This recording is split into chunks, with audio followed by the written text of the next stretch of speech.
Chapter 1298. It's fine if you don't want to say it, but we can't afford the money for third brother's treatment. Anyway, it's not our family's treatment. Madame Chi replied uncomfortably. Mrs. Zhu was so angry at Madame Chi that she almost vomited blood. This stinky woman had grasped this point. Bitch, see if I don't teach you a lesson.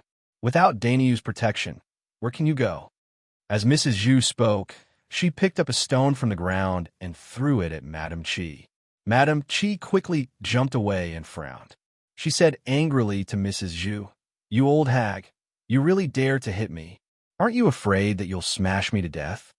You deserve to be smashed to death. Mrs. Zhu replied fiercely. All right, vicious old hag. I usually put up with you because you're an elder. Since you've gone overboard, I won't be polite. As she spoke, Madame Chi rolled up her sleeves and looked like she was going to fight Mrs. Zhu to the death. In the courtyard, Mulan saw that her mother-in-law and sister-in-law were about to fight, so she quickly stepped forward and separated the two of them. Mother, sister-in-law, don't fight. We're family. It's not good for anyone if you get hurt. If outsiders see this, they'll laugh at our family, Zhu.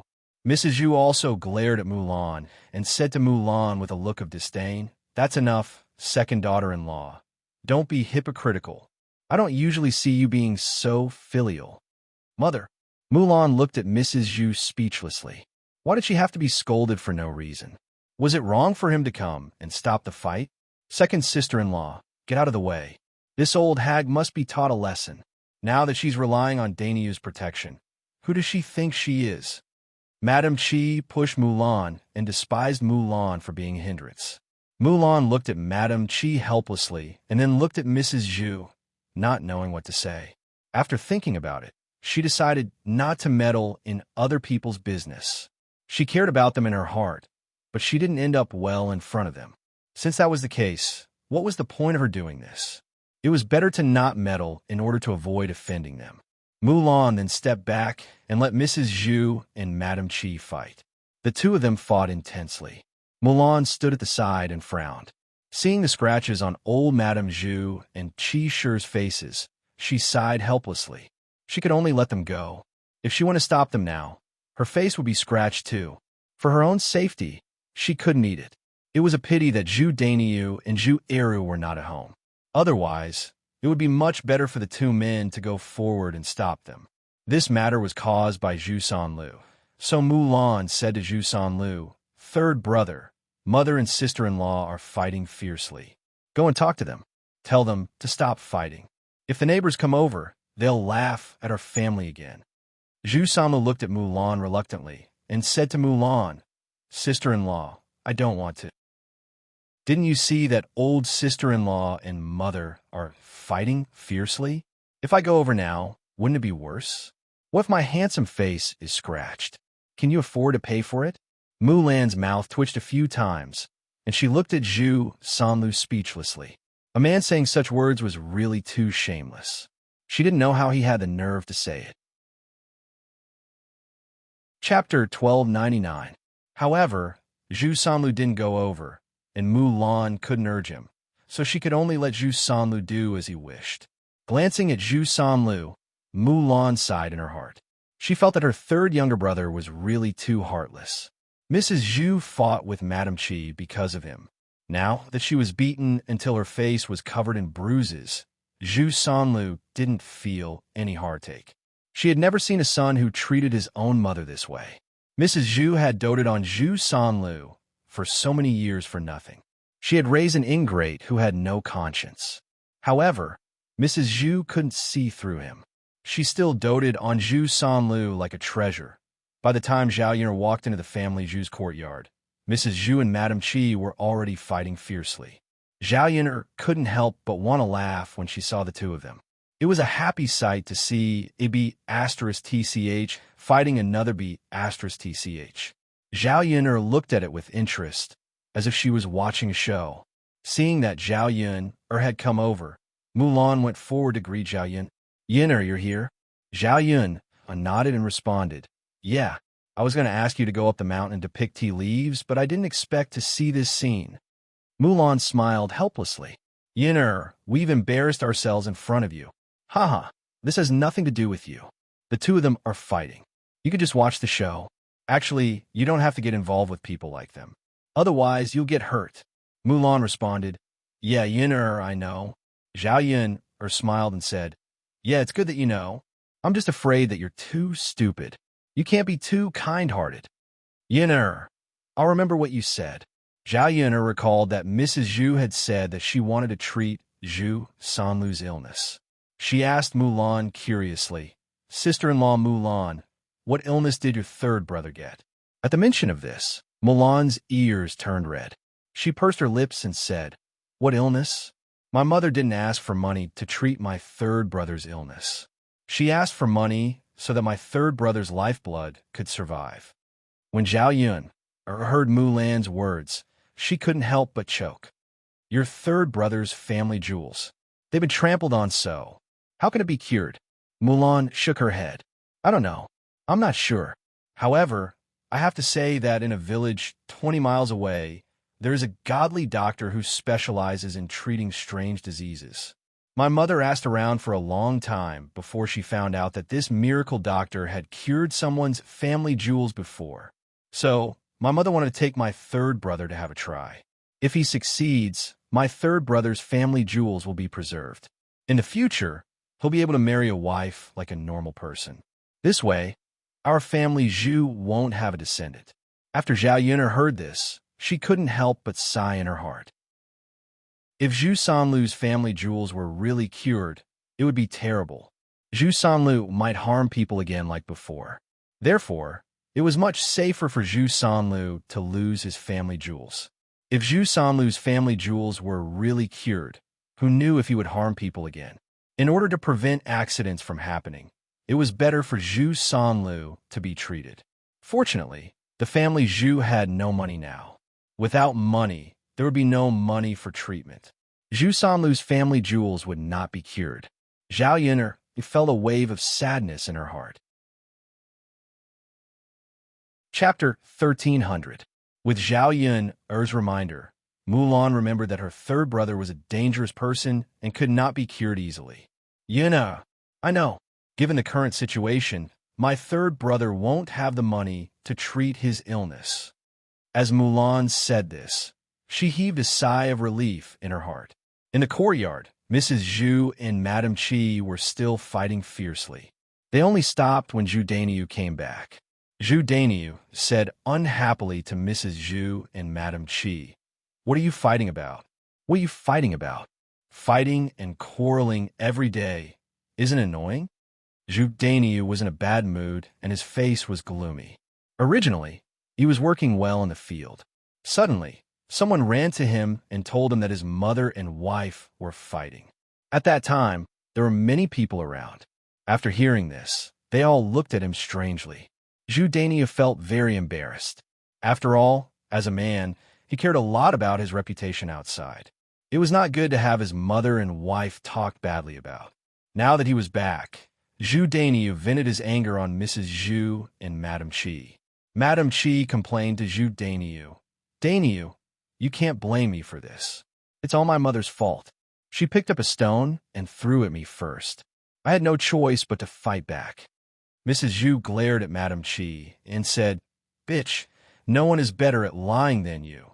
It's all because you wasted 5 taels of silver and caused your third brother to be unable to treat his illness. Dainiu, this prodigal mother can't manage the family well. In the future, it's better to put the family's money in my hands. Otherwise, our family will have nothing to eat. Sooner or later, this bitch will squander it all.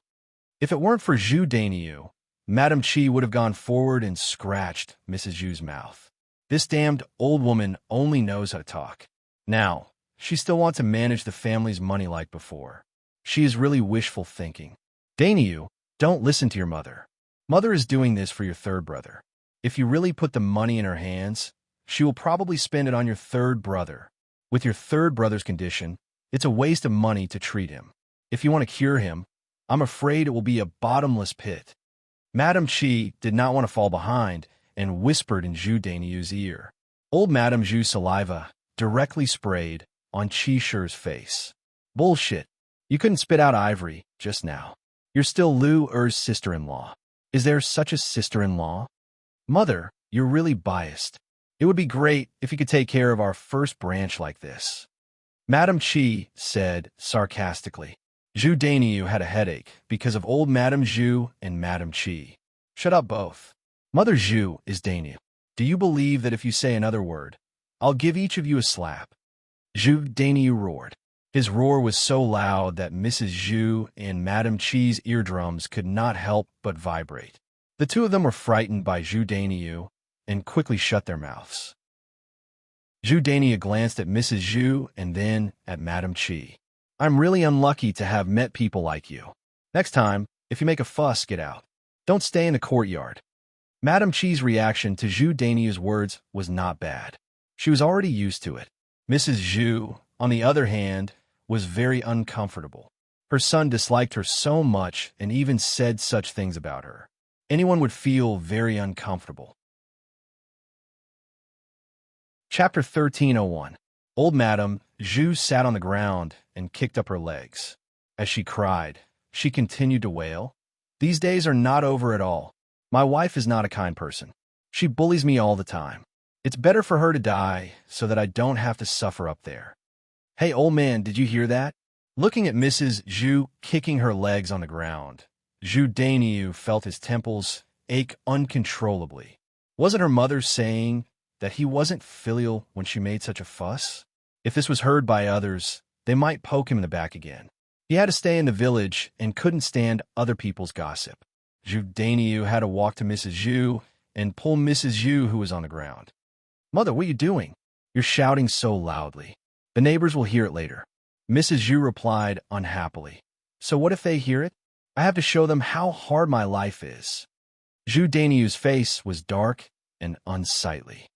Mother, even if you don't think it's shameful, I still want to save my face. I just scolded you. Didn't you and Xiao Er's mother argue? If you two didn't argue in front of me, I wouldn't have scolded you.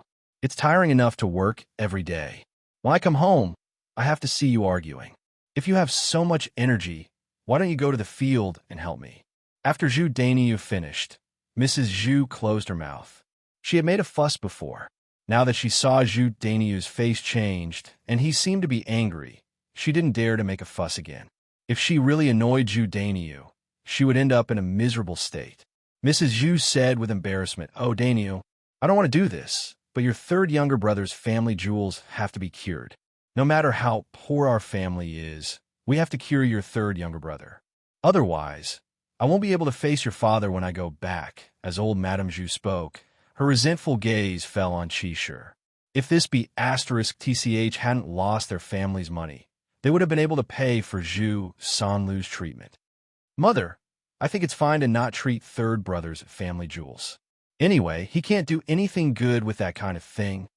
Zhu Dainiu didn't have any taboos in front of old Madame Zhu and directly said to her, even if his family was rich, he wouldn't let Mrs. Zhu use the money to treat Zhu Sanlu's family jewels. Madame Chi hurriedly chimed in. That's right, Mother. Don't you know what kind of person third brother is?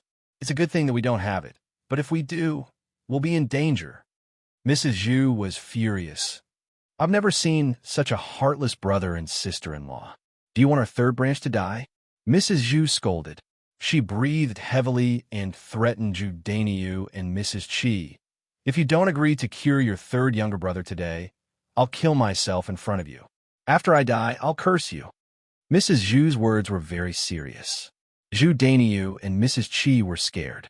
People in the village were superstitious. They believed in things like curses very much. Chapter 1302. Zhao Yan'er, who was watching the drama, had the same thought as Mrs. Chi. Mrs. Zhu wasn't very old. If she lived well, she could live for at least 20 years. Who wasn't afraid of death? Especially old Madame Zhu. She was probably even more afraid of death. If she really hit the wall, Mrs. Zhu would be terrified. Mulan watched from the side, but she was very worried. She was afraid that old Madame Zhu would really take things too hard and hit the wall. She looked at Mrs. Zhu with concern. Zhao Yan'er patted Mulan's hand and comforted her. Mrs. Mulan, it's fine. Your sister-in-law is right. She's just bluffing. If you're scared, she'll achieve her goal. Mulan frowned and nodded. She murmured, well, I don't think so. My mother won't do that. Zhu Dainiu glanced at Mrs. Zhu. He was a little worried at first, but after hearing Mrs. Qi's words, he thought it was reasonable. Zhu Dainiu cared about money. He didn't know how much it would cost to cure his third younger brother. If he was soft-hearted and agreed, he would regret it in the future. Mrs. Zhu glared at Mrs. Qi. The more she thought about it, the more aggrieved she felt. They were sure that she wouldn't hit the wall, so they said those words. Thinking that Zhu Sanlu didn't have money to treat his illness, his penis couldn't recover, Mrs. Zhu felt desperate. Old Madame Zhu took a deep breath and mustered up her courage. She suddenly slammed her head against the wall. When she hit the wall, Mrs. Zhu deliberately controlled her strength. She only hit her head, but she wouldn't really kill herself. Ah! There was a sudden scream in the yard. Zhu Dainiu and Mulan both ran to Mrs. Zhu at once. Zhu Dainiu shouted, Mom, are you all right? Don't scare me. Mulan also shouted, Mother, why did you hit your head against the wall? Seeing this, Zhu Sanlu finally frowned and walked in the direction of old Madame Zhu. He knew better than anyone else that in the whole family Zhu, only his mother loved him the most. Without his mother, he couldn't live a good life. Therefore, his mother couldn't be eaten. Even if she died, he had to be able to raise himself and take care of himself first. Only Madame Qi stood there in a daze. She didn't expect that old Madame Zhu would really hit the wall. At this moment, she only muttered in her heart, It's over. It's over. Zhu Dainiu will definitely scold her to death. What should she do? This damn old woman might harm others, but she still wanted to harm others after she died. Mrs. Qi silently prayed that she wouldn't be implicated. She didn't care about Mrs. Zhu's life at all. Old Madame Zhu's forehead was swollen and a lot of blood came out. It looked a little scary. Hearing Zhu Dainiu's voice, Mrs. Zhu pretended to cry. You're such a heartless son. Why did you stop me? Do you still have me in your heart? I'd rather die. After all, she was his mother who raised him. Zhu Dainiu wasn't as heartless as Zhu Sanlu. Seeing Mrs. Zhu like this, he frowned and looked at Mrs. Zhu with worry. Mom, don't be angry. Can we talk it out? Do I have to find a living one? Mrs. Zhu snorted. Talk it out? What's there to talk about? Haven't you and your wife already made a deal? Mom. Chapter 1303. Mrs. Zhu didn't believe that Zhu Dainiu wouldn't be scared if she made a scene a few more times. Everyone cared about their reputation, and she knew that her son valued his reputation very much. If she died because of Zhu Dainiu, the villagers would definitely gossip about Zhu Dainiu.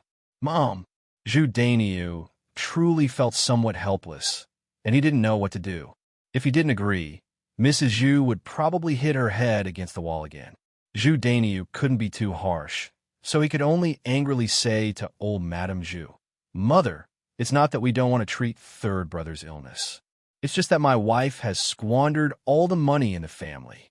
Mom, I'll teach her a lesson, but I don't have the money right now. I don't want to live anymore.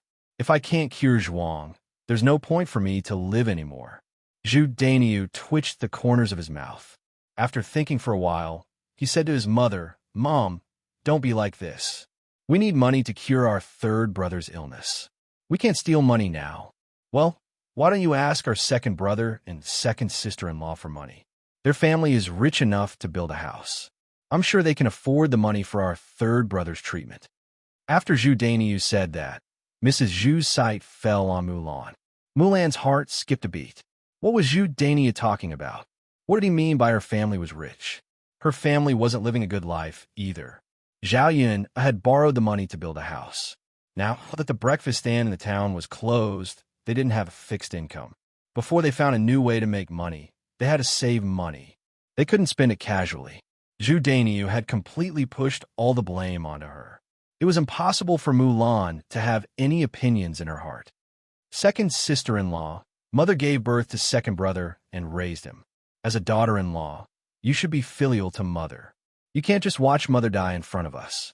Zhu Dainiu said to Mulan. Mulan couldn't help but snort coldly in her heart. Since she knew that she should be filial, why didn't she see how filial she was usually? Now she was talking about her. Mulan suppressed the anger in her chest and said to Zhu Daniyu, "Brother, what are you talking about? Your family has no money, and my family has no money either. Second sister-in-law, if you don't want to care about our mother's life and death, just say it. How dare you say that you don't have money? Who doesn't know your family is rich?" Mrs. Zhu scolded. "Our old family Zhu has sinned by marrying a scourge. She only knows how to spend money on others and not on her own family." Mrs. Zhu was hinting at Mu Hin. Since Mulan had married into the family Zhu, she was a member of the family Zhu. In theory, she shouldn't meddle in her family's affairs. However, Mulan had brought Mu Hin to the family Zhu. In the family Zhu's eyes, they had raised an outsider for nothing. Mulan understood Mrs. Zhu's meaning, so she explained, "Mother, my sister didn't come here to eat for free. She helped me every day. During this period, she helped Yin Er's breakfast stall and was paid. The money she earned was enough to pay for her living expenses." Mrs. Zhu didn't listen to Mulan's words. "You are such an unfilial daughter-in-law. Your old family Zhu has 8 generations of bad luck. You don't even care about your mother-in-law's life and death." Chapter 1304. Zhu Daniyu hurriedly continued to nag in Mulan's ear. Mulan's brows knitted together in displeasure. Her older brother was really too interesting. He was reluctant to fork out his own money and push the blame to her. His words were so pleasant to hear. He was obviously treating her like a fool. She wasn't really a fool. If this had happened in the past, Mulan might not have dared to say anything. Now that he was following behind Zhao Yin, he had learned not to be taken advantage of. This time, Mulan replied somewhat unyieldingly. "Eldest brother, we borrowed money from Yin to build our house. Now we owe her dozens of taels of silver. Are you sure your family is poorer than mine? Not only do I have no money now, but I also owe a lot of money. At the very least, you don't owe anyone money, right? In comparison, you do have more money than me. So you have to take care of our mother's life first. You're the eldest son, the biological son. Your business is bigger than mine." When Mulan said this, Zhu Daniyu was immediately stumped and didn't know what to say. However, Zhu Daniyu couldn't bear to fork out the money, so he stubbornly said to Mulan, "Since your family can borrow dozens of taels of silver to build a house, why don't you continue to borrow more money to treat third brother's illness?" Mrs. Zhu followed behind Zhu Daniyu and agreed, "That's right, second daughter-in-law. If you have the ability to borrow money, why don't you borrow more to treat your third brother's illness?" Mulan's mouth twitched. She had never met such a shameless person. She actually dared to say such things. If she borrowed money from Zhao Yin to treat Zhu Sanlu's illness, she would definitely have to repay the money that she borrowed from Zhao Yin. The rest of the family Zhu definitely had no intention of helping her repay the money. Wouldn't it be equivalent to her paying for Zhu Sanlu's treatment? As expected, she was still too thin-skinned in front of them. Mulan was so angry that she wanted to curse. In the end, she calmed down and thought about it. She said to Zhu Daniyu and Mrs. Zhu, "Big brother, it's easy for you to say that. I've already seen dozens of taels of silver. How can I have a nerve to go and borrow more? If you want to borrow it, why don't you go, big brother?" Zhu Daniyu originally had an abacus in his heart. Now that Mulan said this, how could he continue with his wishful thinking? She pursed her lips and said to Mulan, "How can I borrow it? I'm not familiar with Zhao Yin. Even if I go over, she won't lend it to me. Second sister-in-law, you're familiar with Zhao Yin. As long as you ask, she won't refuse to lend it to you." Zhao Yin was speechless as she listened to the conversation. The Zhu family's top-notch goods were usually harder to find. It was obvious that they were ganging up to bully Mulan's family. As the saying went, kind people were bullied and kind horses were ridden. Sometimes one shouldn't be too nice. Otherwise, women would think that they were easy to bully. This was Mulan's family matter. As an outsider, Zhao Yin couldn't interfere too much. She waited to see how Mulan would deal with it. Mulan sneered, "Big brother, you have a great idea. You said that you don't have the money. If you really want to treat third brother, why don't you sell the family's 1 mu of land? Then you'll have the money. Why should I borrow it? Chapter 1305. Zhu Daniu's face instantly turned red when he heard Mulan's words. After all, he knew that he was in the wrong. He wanted to argue with Mulan, but he couldn't. Zhao Yin couldn't help but want to give Mulan a thumbs up. She was really good. She should have said that. There was no need to save any face for a weirdo like the family Zhu. Zhu Daniu didn't say anything, but Mrs. Zhu started to make a fuss. Second daughter-in-law, you be *tch. You still want to sell our family Zhu's fields. These are the roots of our family Zhu's livelihood. How are we going to survive without the fields? It's fine if you don't bear to part with the money, but how could you say such things? Family Zhu married you for nothing. Mulan said to Mrs. Zhu with a straight face. Mother, I've already made myself very clear. Previously, when we separated from the family, third brother and eldest brother lived together. The fields were also handed over to eldest brother. My family didn't get any benefits. So, no matter what happened to third brother, he should look for eldest brother instead of us. If you really want me to be responsible for the money, why don't you transfer all of third brother's fields to me? My family will pay for third brother's treatment. After Mulan finished speaking, Mrs. Zhu's face darkened. How could he bear to hand over Zhu Sanlu's fields to Mulan? A mu of land was expensive. If Zhu Sanlu sold all of his fields, he would probably be able to get more than 10 taels of silver. And Zhu Sanlu's treatment didn't need more than 10 taels of silver. At most, he would only need a few taels of silver. She went to the godly doctor's village to inquire about the price. Because the godly doctor was from the countryside and wasn't a famous doctor in Yang City, the house visit fee wasn't expensive. The villagers basically didn't have much money. The godly doctor knew that, so he never asked for a high price. You black-hearted wife. My Eru didn't say anything, but you said it. I'll ask Eru to pay for it later. Mrs. Zhu replied unwillingly. Mulan snorted coldly. Mother, it doesn't matter who you tell. Anyway, my family has no money. Eru can't take it out either. When Mrs. Zhu heard this, her heart sank. She slapped her thigh and cried, I don't want to live anymore. I don't want to live anymore. I'll just kill myself. They were all heartless people. Old man, if you leave, my life will be miserable.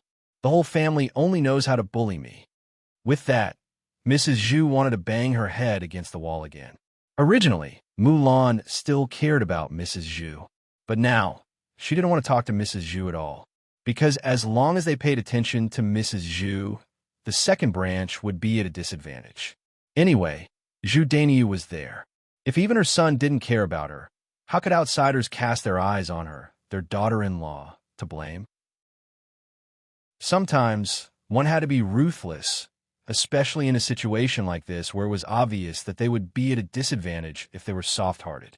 Second sister-in-law, are you really going to watch our mother die without doing anything? Zhu Daniu gulped as Mulan asked.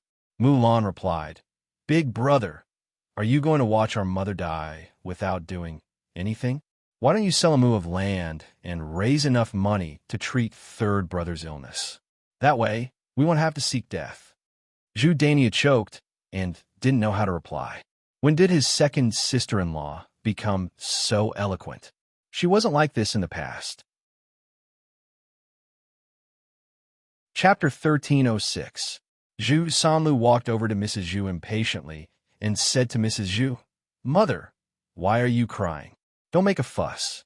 If it doesn't work, just sell me 1 mu of land to save me the trouble. Mrs. Zhu stopped crying and blinked at Zhu Sanlu. Lua, that's the capital for your future wife. If you sell the land, how will you and your wife live in the future? If you don't have land to plant, you won't have food to eat. You'll starve to death. Mrs. Zhu loved her youngest son dearly. She was afraid that Zhu Sanlu wouldn't have a good life in the future, so she started to scheme for Zhu Sanlu. Zhu Sanlu replied indifferently, Mother, that's a matter for the future. We'll talk about it later. The most important thing now is to cure my manhood. Otherwise, without it, how can I get a wife? I'm afraid I'll be single for the rest of my life. Mrs. Zhu thought about Zhu Sanlu's words. That was indeed the case. If Zhu Sanlu's manhood couldn't be cured, he would be equivalent to a cripple in the future. Even if he got a wife, he wouldn't be able to carry on the family line. Wouldn't that be tantamount to being boring? The most important thing now was to cure Zhu Sanlu. All right then. Later, I'll ask your eldest brother to help you find the person who bought the land and sell 1 mu of land to treat your illness. Mrs. Zhu responded. Seeing that Mrs. Zhu had thought it through and stopped tormenting him, Zhu Dainiu finally breathed a sigh of relief in his heart. He followed Mrs. Zhu and said, "Mother, I'll help you ask later." Mrs. Zhu snorted and glanced at Zhu Dainiu unhappily. In the end, it's because of your good wife. If she hadn't lost the 5 taels of silver, would our family be able to buy Lu Er's land now? Zhu Dainiu's expression was also ugly. Thinking of this, Zhu Dainiu became angry. His unhappy gaze fell on Mrs. Qi. Mrs. Qi felt very uncomfortable when Zhu Dainiu looked at her like this. She replied weakly, I didn't think of it. It's been a few days and this barren mountain hasn't been sold yet. I think you want to keep this thing to eat? Zhu Dainiu scolded Mrs. Qi angrily. Dainiu, I'm also anxious, but I can't find anyone to buy it. Didn't you say that Zhao Yun wants it? Hurry and ask her if she still wants it. We have to sell it. Otherwise, we won't get a farts. After Zhu Dainiu finished speaking, he didn't forget to add, if you can't get me some money, I'll really rent you out. Let's see if U.S. life. Madam Qi responded weakly and looked at Zhao Yun. She really had no choice but to beg Zhao Yun, because she really didn't want to be rented out to give birth to another man's child and become his wife. Generally, men who gave birth to women couldn't marry a wife. They were either too ugly or too poor. They could only rent a woman back to give birth to a child to carry on the family line. If she really went over, then her life would be miserable. Thinking about her future life, she had to beg Zhao Yun, and no matter what, even if her heart was full of unwillingness. At this time, Zhao Yun was still in the family Zhu's courtyard, talking to Mulan. It was nothing more than praise for Mulan. Chapter 1307. Before she could say a few words to Mulan, she saw Madam Qi walking towards her. Zhao Yun raised her head. The corners of her mouth evoked a cold smile. Madam Qi stopped in front of Zhao Yun and smiled at Zhao Yun. Madam Qi's sudden show of goodwill, Zhao Yun knew that it must be because of something. She sneered and asked, Sister-in-law, do you have something to say? Madam Qi asked in a fawning manner, Yun, do you still want to buy that bear mountain? Zhao Yun knew what Madam Qi meant. She shook her head and replied, Didn't I say already? I don't need it anymore. Madam Qi suddenly became anxious. Yin, didn't you want it before? Why do you suddenly not want it now? Do you think that the price I quoted is too high? How about this? We can discuss the price, as long as you're willing to buy it. Madam Qi wouldn't have said this before. Now that she was forced into a corner, she could only say this to Zhao Yun, because if she didn't sell the barren mountain, she would suffer in the future. Price? Then tell me yourself, how much are you going to give up? Zhao Yun hooked up the corner of her mouth and asked, This? Madam Qi's eyes turned. She had to think of a compromise price. She wouldn't suffer too much loss, and her daughter was willing to buy it. Yin, how about this? I'll transfer 4 taels of silver to you. I'll lose 1 tael, and you'll save 1 tael of silver compared to buying it directly from there. If Zhao Yun didn't accept it, it could only be said that Zhao Yun was too greedy. To Madam Qi's disappointment, Zhao Yun really didn't say a word. Madam Qi became even more anxious. Zhao Yun, for taels of silver is already very low. Don't tell me you still want more. I can't give you the entire barren mountain, right? Zhao Yun's eyes flashed with a trace of craftiness as she faintly spat out 2 words, 2 taels. What? Madam Qi's eyes widened, as if she didn't understand what Zhao Yun said. Zhao Yun explained, Don't you understand? What I mean is, if you want to sell it to me, I will only give you 2 taels of silver. Madam Qi opened her mouth and was a little angry. How could you be like this? Wasn't this clearly bullying and taking advantage of her? Zhao Yun'er chopped off more than half of the 5 taels of silver worth of goods. How big of a loss did their family have to suffer? Zhao Yun'er, isn't 2 taels of silver too little? I spent 5 taels of silver to buy it. Even if you go to Li Zheng's place, I'm afraid you won't be able to buy a place for 2 taels of silver. Madame Qi frowned and said to Zhao Yun'er, what Madame Qi said was the truth. Not only could they not buy it, even finding a mountain to grow tea leaves was more difficult. After all, some places were remote, or on the higher side, or because of the direction of the terrain, they were not suitable. Those places required time, energy, and money to develop, so it was more difficult. Instead, the barren mountain in Madame Qi's hands was the most suitable. If it wasn't because of this, Zhao Yun'er wouldn't have spent this time to deal with Madame Qi. With her character, she wouldn't have bought it if Madame Qi did such a thing. If you're not selling it for 2 taels, then forget it. We have nothing to discuss. Zhao Yun'er directly opened her mouth and said to Qi Shi. Madame Qi's face was bitter as she looked at Zhao Yun'er. Yun'er, 2 taels of silver is really too little. Why don't you add a little more? If you add a little more, I'll sell it to you. 2 taels of silver. I can't add any more. Chapter 1308. Zhao Yun'er sneered. When she saw Madame Qi's distressed expression, she felt happy. Madame Qi originally planned to get money from her, but she probably didn't expect that she would suffer a double loss. How delightful! She had to let these greedy people suffer. Otherwise, these people would still be like this next time. Forget it, forget it. Since you don't want to sell it for 2 taels and 5 taels, I don't want this bare mountain anymore. Zhao Yun'er waved her hand, looking like she didn't want to continue the discussion. Madame Qi bit her lower lip. Zhao Yun'er didn't want to buy it. She was afraid that if she transferred the 2 taels of silver to someone else, they wouldn't want it. After all, who wouldn't buy a barren mountain for no reason? She spent money and couldn't take care of it, so she couldn't grow food. She didn't know why Zhao Yun'er wanted to buy a barren mountain. Otherwise, she could learn from Zhao Yun'er and make something out of it. You also know that the things I bought with 5 taels of silver were cut in half. It's really too much. We're all honest people, so we can't take advantage of you too much.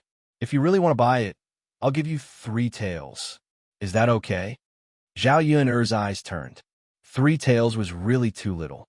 This Madame Qi saved her 2 taels of silver in one go.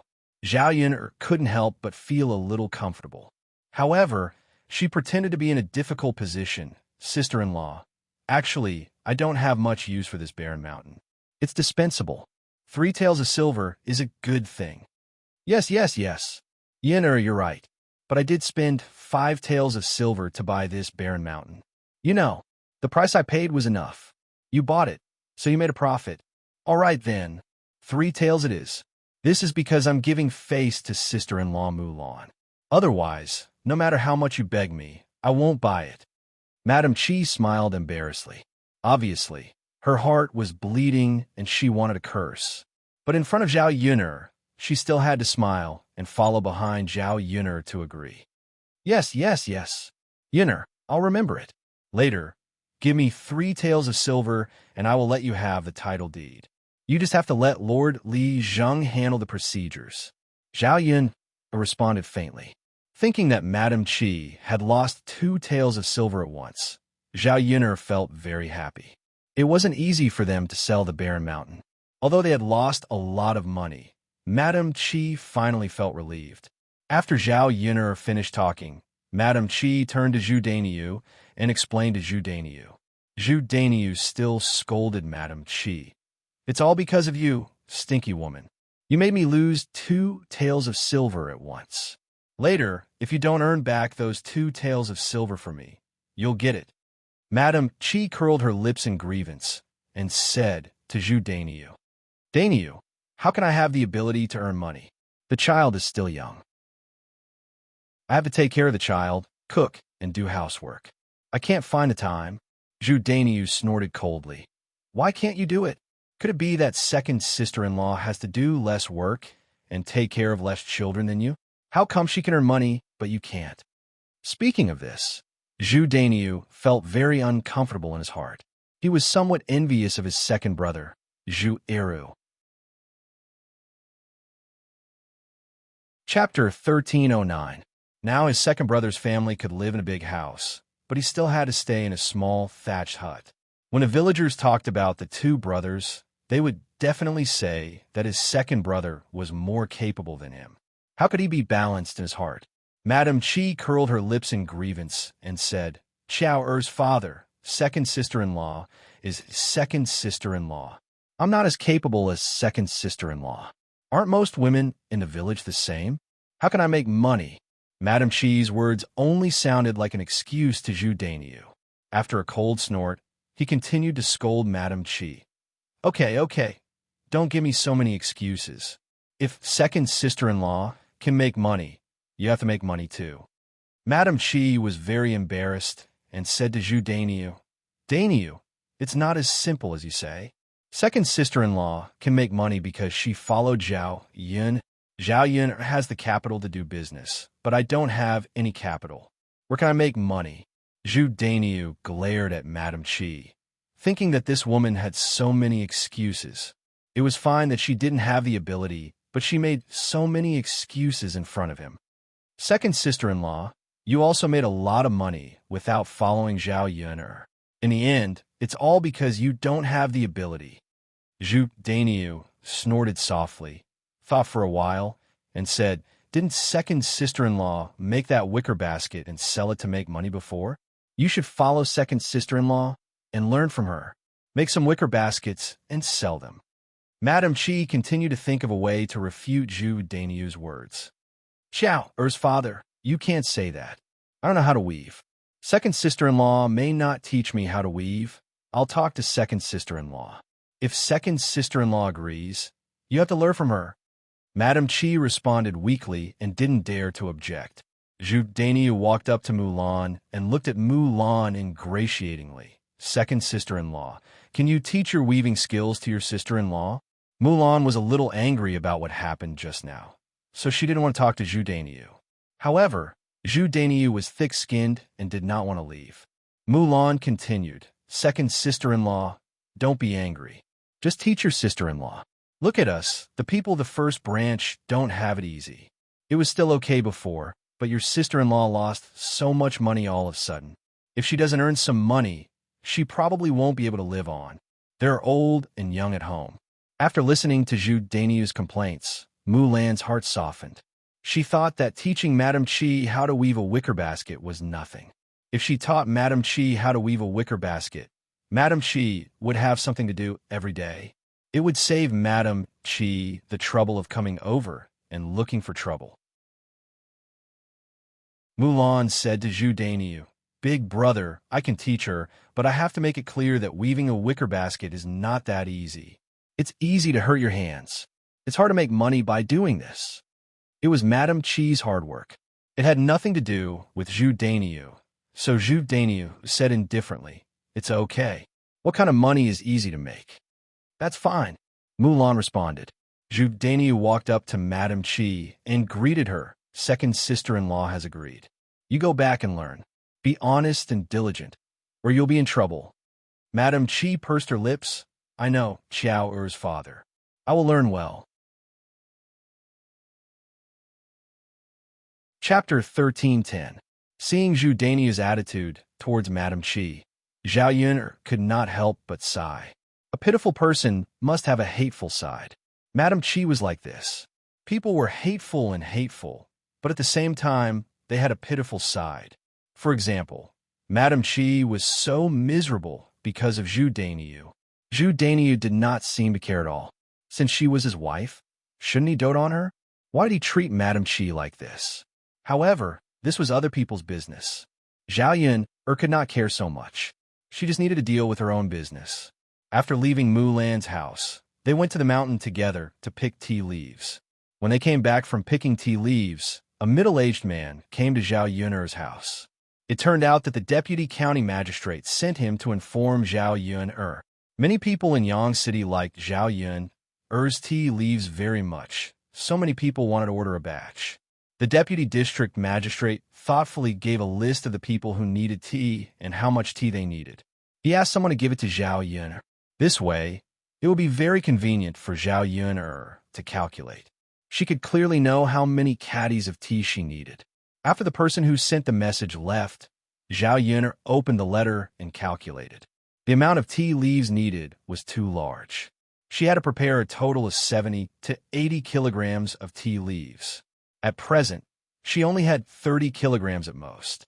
She did not have so much tea leaves at all. However, she could not delay for too long. Otherwise, those customers would be dissatisfied. It seemed that these people who were hired to pick tea leaves in the mountain had to bring back more.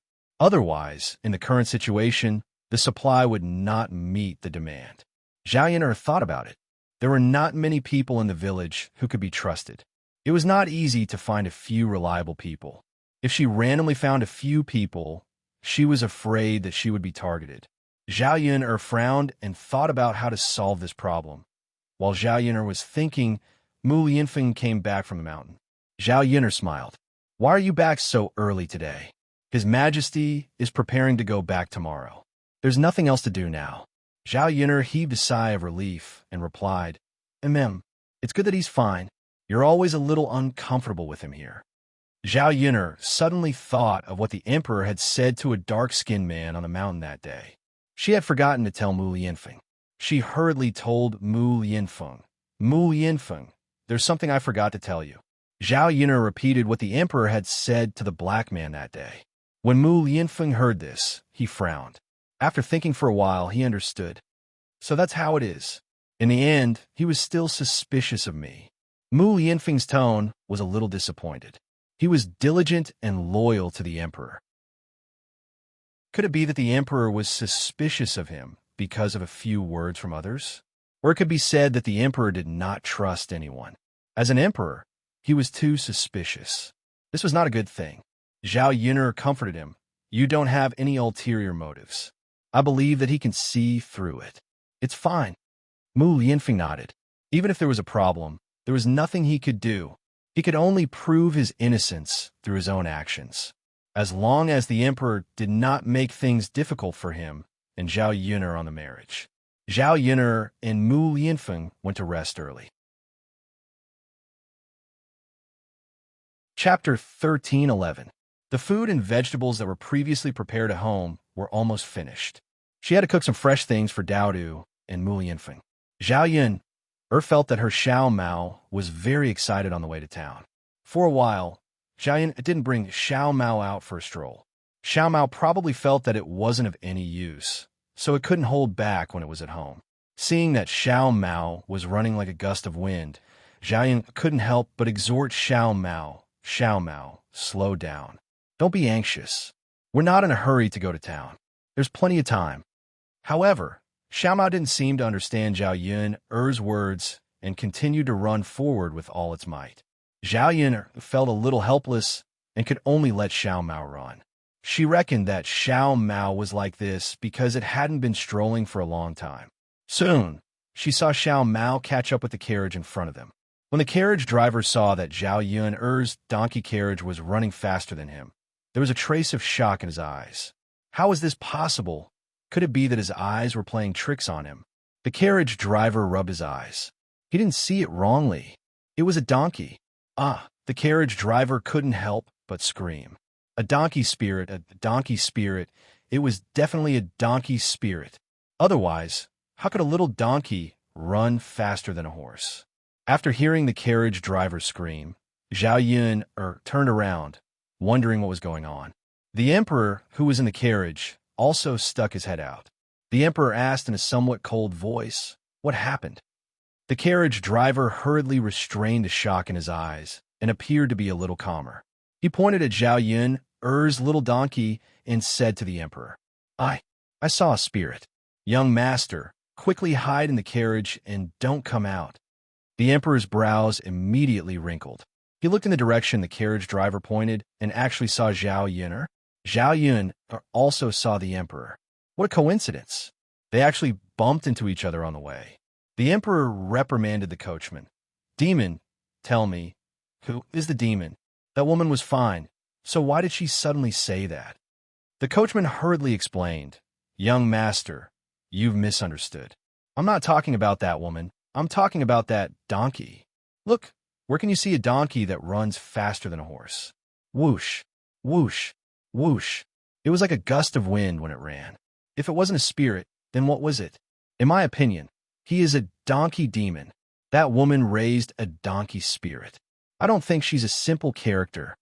The corners of the emperor's mouth twitched. He didn't know what to say. Then, he turned his attention to Zhao Yun Xiao Mao. However, he agreed with the coachman's last sentence. Zhao Yun was indeed not a simple woman. She was the most special woman he had ever seen. As for Zhao Yun donkey demon, it was indeed very fast. He had seen many rare treasures over the years, but he had never seen such a donkey. Thus, he replied to the coachman, "It's indeed not simple, but a spirit shouldn't be." The emperor was very clear in his heart. Although Zhao Yun was different, she was still a normal person in the end. Zhao Yun hurriedly pulled Xiao Mao and said to Xiao Mao, wait. I met an acquaintance. Say hello to him. Chapter 13:12. The emperor greeted Zhao Yun'er. "Yun'er, what a coincidence." Zhao Yun'er nodded. "Yes, what a coincidence. Is young Master Huang going back today as well?" Yes. Are you going to the county magistrate's residence or going home?" Zhao Yun'er asked. "I'm going to the county magistrate's residence first to bid farewell to the county magistrate before going home." Zhao Yun'er was silent for a moment. Since young Master Huang said he was going home, he was probably going back to the palace. She didn't know if he was going to deal with Mu Lianfeng's betrothal. Zhao Yun'er smiled and said to young Master Huang, "I'm also going to the county magistrate's residence. If I had known earlier, I would have accompanied young Master Huang. At least, I have someone to talk to on the way and I won't be too lonely." Zhao Yun'er was just being polite. After all, she had to maintain a good relationship with young Master Huang. If she wanted to be with Mu Lianfeng in the future, she might have to rely on the emperor. The emperor chuckled and said, "If I knew that Miss Yun'er was going to the county magistrate's residence today, I would naturally accompany Miss Yun'er. But since we met on the way, it's a coincidence. The two of us can accompany each other and chat for the rest of the journey." As the emperor spoke, he got down from the carriage and directly sat on Zhao Yun'er's donkey cart. Zhao Yun'er was slightly stunned. She couldn't help but ask the emperor, "Your Majesty, are you sure this is okay?" "Miss Yun'er, what do you think is wrong?" Zhao Yun'er swallowed her saliva. The emperor was the emperor. He was second only to one person and above thousands of people. With such a noble status, how could he sit in a donkey cart? At least, he should sit in a carriage, right? "Yes, my family's donkey cart is too simple and crude. It's more comfortable for you to sit in a carriage. Otherwise, the journey might be a little bumpy and your butt will hurt." Zhao Yun'er spoke out her worries. The emperor didn't mind and came back. "So what? Since Miss Yun'er can sit here, I can sit here too."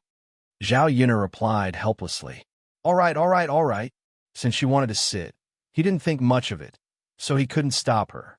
Thus, she allowed the emperor to continue sitting on her donkey cart. The emperor's lips curled up slightly as he joked with Zhao Yun'er. This young master feels that Miss Yun'er's donkey is very special. I don't know how it feels to sit on it, so I came over to give it a try. Xiao Mao seemed to understand the emperor's words and proudly raised its neck.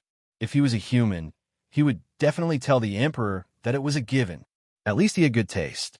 Otherwise, he wouldn't be willing to pull a stranger. The coachman sighed. "Young master is right. I've traveled extensively for so many years, but I've never seen such a special donkey." Zhao Yun'er pursed her lips. What could she say? She couldn't explain it either.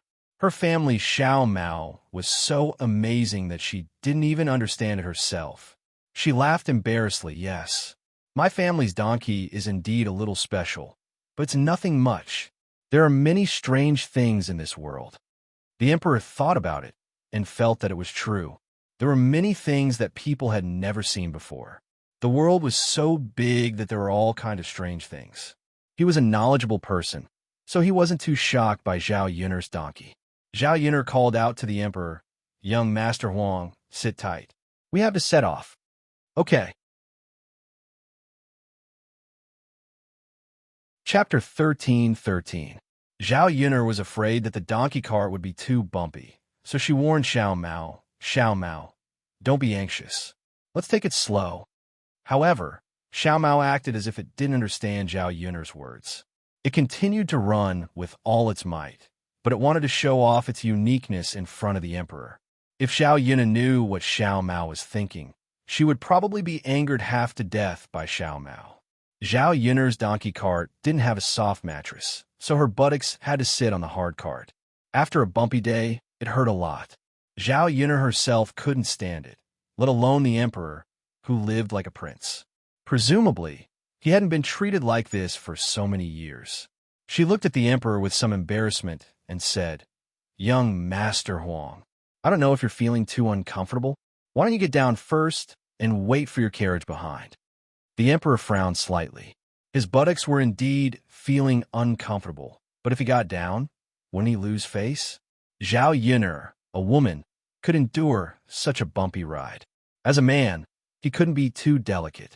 So when Zhao Yun'er came back, she said, "No need. Miss Yun'er, I'll take your donkey cart. It's actually quite good." Without a carriage, he could enjoy the scenery of the fields. The morning breeze blew on his face, and it was very comfortable. Moreover, there was a faint smell of soil and fragrant grass in the breeze. He didn't notice it before, but now he suddenly realized that this feeling and scenery were quite good. Thinking about the high walls and courtyards in the imperial palace, how could it be as comfortable as the countryside? If it wasn't for his identity, as well as the responsibility and ambition he had to bear, he felt that an ordinary life would be quite good. If he married a wife as virtuous and sensible as Zhao Yun'er, his family would probably be able to live a peaceful and beautiful life. Unfortunately, these were just his own thoughts and couldn't be realized. Zhao Yun'er responded hypocritically, but there was still some worry in her eyes when she looked at the emperor. She was afraid that by the time they arrived at the county magistrate's manor, the emperor's buttocks had already bloomed. The two people chatted casually on the road. The emperor was very curious about everything about Zhao Yun'er. He asked some questions with a hint of probing.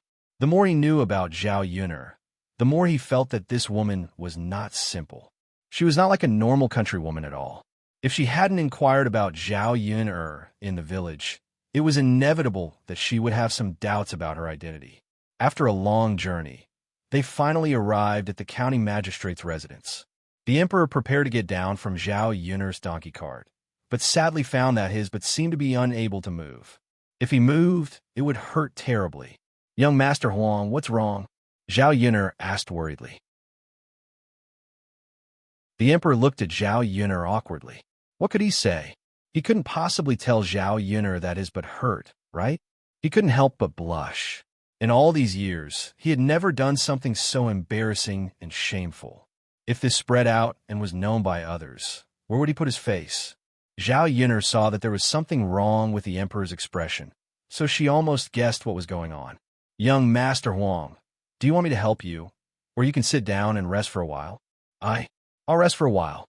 "Okay, then I'll wait outside with you. We'll go in together later." Zhao Yun'er went back to the donkey cart. Chapter 13:14. Zhao Yun'er looked at the emperor in confusion. Wouldn't it be better for him to accompany him? Otherwise, wouldn't it be awkward for him to sit outside alone? Would it be strange? "Miss Yun'er, I can do it alone," young Master Huang insisted. Zhao Yun'er had no choice but to agree. "All right then, I'll go in alone. I'll come out a while." She didn't want to stay in the deputy's house for long. She had to go back quickly and continue to pick tea leaves. Okay. After seeing Zhao Yun'er's body enter the county magistrate mansion, the emperor hurriedly stood up and rubbed his painful buttocks. He suddenly felt the pain dissipate a little. Sometimes, people shouldn't court death, or they would be the one to suffer. Zhao Yun'er gave the tea leaf she brought to the deputy. She would try her best to send the rest. As for the money, the delivery person had already given it to the deputy, and the deputy directly gave it to Zhao Yun'er. With more than 10 taels of silver, Zhao Yun'er couldn't help but feel excited. It was much easier than the money she earned from the morning tea stall. He thought that once he filled the barren hills with tea trees and obtained more tea leaves, he would be able to earn even more money. After saying that she had something to do, the deputy's wife didn't ask Zhao Yun'er to stay. She let Zhao Yun go back. After leaving the deputy's house, Zhao Yun saw that the emperor had gotten out of the carriage. He was standing beside her Xiao Mao and muttering something. She didn't know what he was saying to Xiao Mao. Seeing Zhao Yun coming over, the emperor quickly shut up. "Young Master Huang, are you feeling better?" "Much better. I'm fine now." "Well, you can go in. I'll go back first." "Okay." The emperor withdrew his sight from Zhao Yun. Don't know what he was thinking. He stood in the same place for a while, then turned and entered the county deputy manor. Zhao Yun hurried to the market and bought everything she needed. When they went to the market, they happened to meet Zhao Ping and Ma Xiaofeng. The two of them seemed to be looking for a stall and wanted to rent a stall to do business. Zhao Yun was puzzled. Could it be that these two sluts wanted to learn from her? The truth was similar to what Zhao Yun had expected. Zhao Ping, and Ma Xiaofeng came here to do business. In the past 2 days, Zhao Ping had searched around Yang City and roughly confirmed a few houses. She felt that it was okay to rent them. However, Zhao Ping still didn't know much about these things. She felt that Ma Xiaofeng was more reliable than her, so she brought Ma Xiaofeng over to take a look. If Ma Xiaofeng said it was okay, then it was okay. Moreover, Ma Xiaofeng's ability to negotiate prices was definitely better than her. He followed Ma Xiaofeng and listened to Ma Xiaofeng's arrangements. The two of them went to a stall in the market and asked about the price. This stall was originally for someone else to do business. If it wasn't for the breakfast business, then it would have been for the breakfast business. Now that the stall wanted to be sold, it hung a sign saying for sale. Ma Xiaofeng and Zhao Ping went to find it because of this. "Auntie, how much do you need to rent this stall a year?" Ma Xiaofeng asked a woman who looked to be in her early 30s. This woman was very fat. Her body was full of fat, and she looked very fierce standing there. However, she should be from a good family. She dressed gorgeously. The cloth of her clothes was not bad, and she wore silver jewelry. In the eyes of the villagers, this was a very rich family. Chapter 13:15. She replied to Ma Xiaofeng unhappily. "Auntie, who are you calling? Where's Auntie? Are you blind?" She was only 27 or 28 years old and looked a little old. What she hated the most was hearing people call her Auntie. Ma Xiaofeng looked 16 or 17 years old, but she was only 10 years older than this girl. How could it be appropriate for her to start calling her Auntie? Ma Xiaofeng was momentarily stunned. She did not understand why the fat woman was angry. Ma Xiaofeng stuttered. When she met the fat woman's fierce eyes, she did not know what to say for a moment. "Little girl, next time look carefully. Don't just call everyone Auntie. It's more appropriate to call her big sister." Ma Xiaofeng rolled her eyes in her heart. Only then did she understand why the fat woman was angry. Although Ma Xiaofeng was also somewhat uncomfortable in her heart, in order to rent the stall, Ma Xiaofeng suppressed the anger in her heart. Instead, she smiled and said to the fat woman, "Big sister, may I ask, how much does it cost to rent this stall a year?" The fat woman's mood improved a little. She faintly replied to Ma Xiaofeng, "The first year you take over the stall will be 8 taels of silver. After that, it will be 1 tael of silver every year."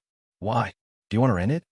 When Ma Xiaofeng heard the fat woman's price, she felt that it was a little expensive. However, this stall's market was not bad. There were many people coming and going, so it was convenient to buy things. If she could rent it, the business would not be too bad. Ma Xiaofeng haggled with the fat woman. "Big sister, I want to rent this stall. But your stall seems to be a little expensive. Can you give us a cheaper price?" The fat woman glared at Ma Xiaofeng. She seemed very unhappy. "Then how cheap do you want it to be? You can go to other stalls and ask around. How many stalls are in a good market that is cheaper than mine?"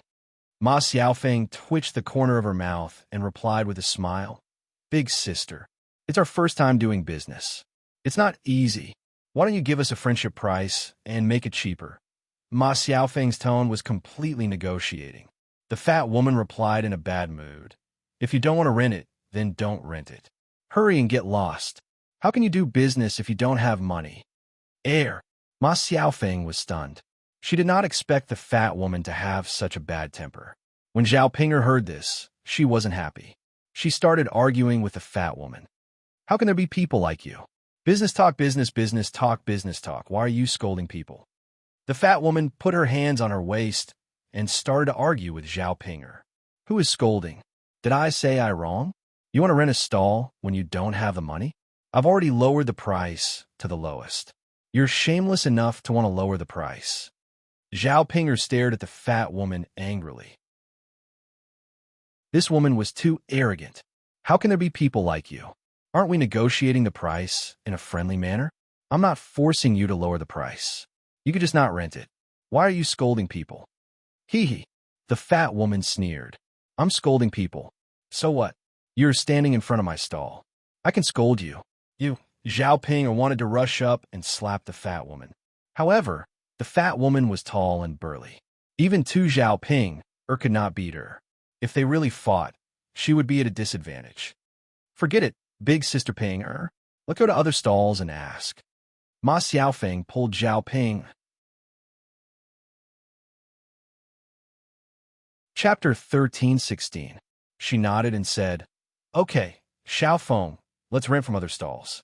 There's so many stalls, it's not like she's the only one. With her attitude, it's no wonder that her stall hasn't been rented out yet. I don't think anyone will rent from her. Ma Xiaofeng also agreed.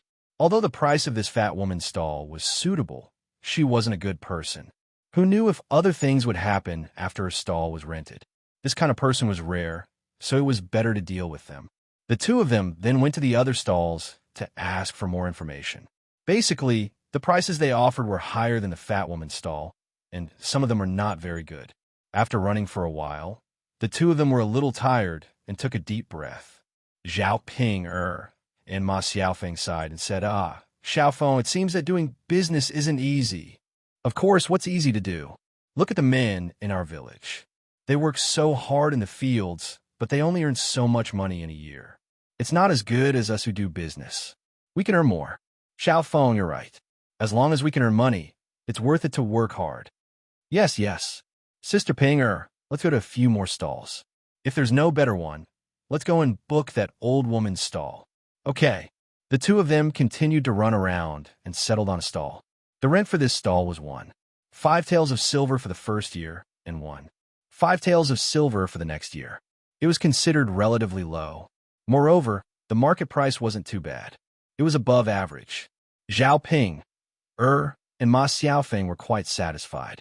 The two of them couldn't wait to set up their stall and earn money as soon as possible. Only when they had money in their hands would they be happiest. Moreover, these few days, the family Qin people had been urging Zhao Pinger to bring some money back. The family Qin people were used to living a hard life. When Zhao Pinger said that they could earn money, it gave the family Qin hope. The family Qin people were thinking about money and living a good life these days. As for Qin Yuan's illness, it had improved a lot during this period. Basically, it was no longer a big deal. At the end of the day, it was all because his heart had been resolved. However, Zhao Pinger felt sorry for Qin Yuan. She also wanted to earn more money to buy a lot of delicious food for Qin Yuan to nourish his body. Xiaofeng, let's go and buy some more tables and chairs. When the tables and chairs are bought, we can set up a stall to make money. Ma Xiaofeng nodded heavily and replied, Sister Ping, we'll have a good life once we make money.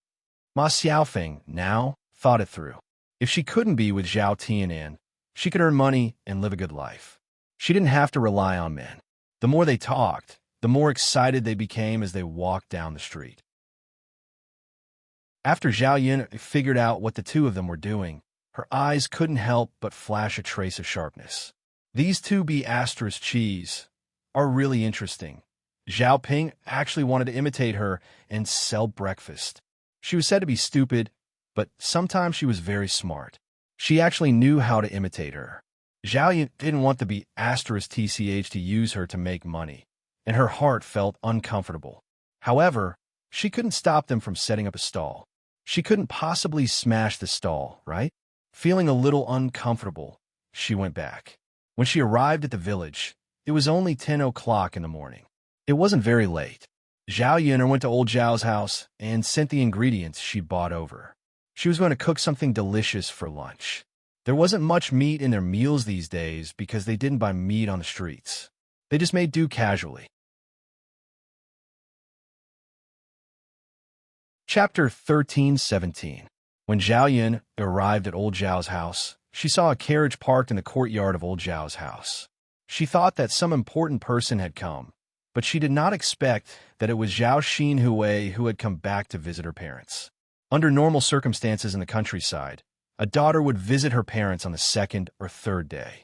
However, Zhao Xinhui did not know how many days had passed since she came back. Zhao Yun guessed that Zhao Xinhui was too lazy to come back. After all, life in the Meng residence was much more comfortable than in old Zhao's house. When Zhao Xinhui came back, she was wearing a purplish-red silk dress. She wore all kinds of jewelry on her neck, hands, and head.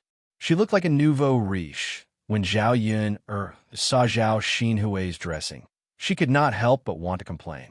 This Zhao Xinhui looked like a nouveau riche. People were like this.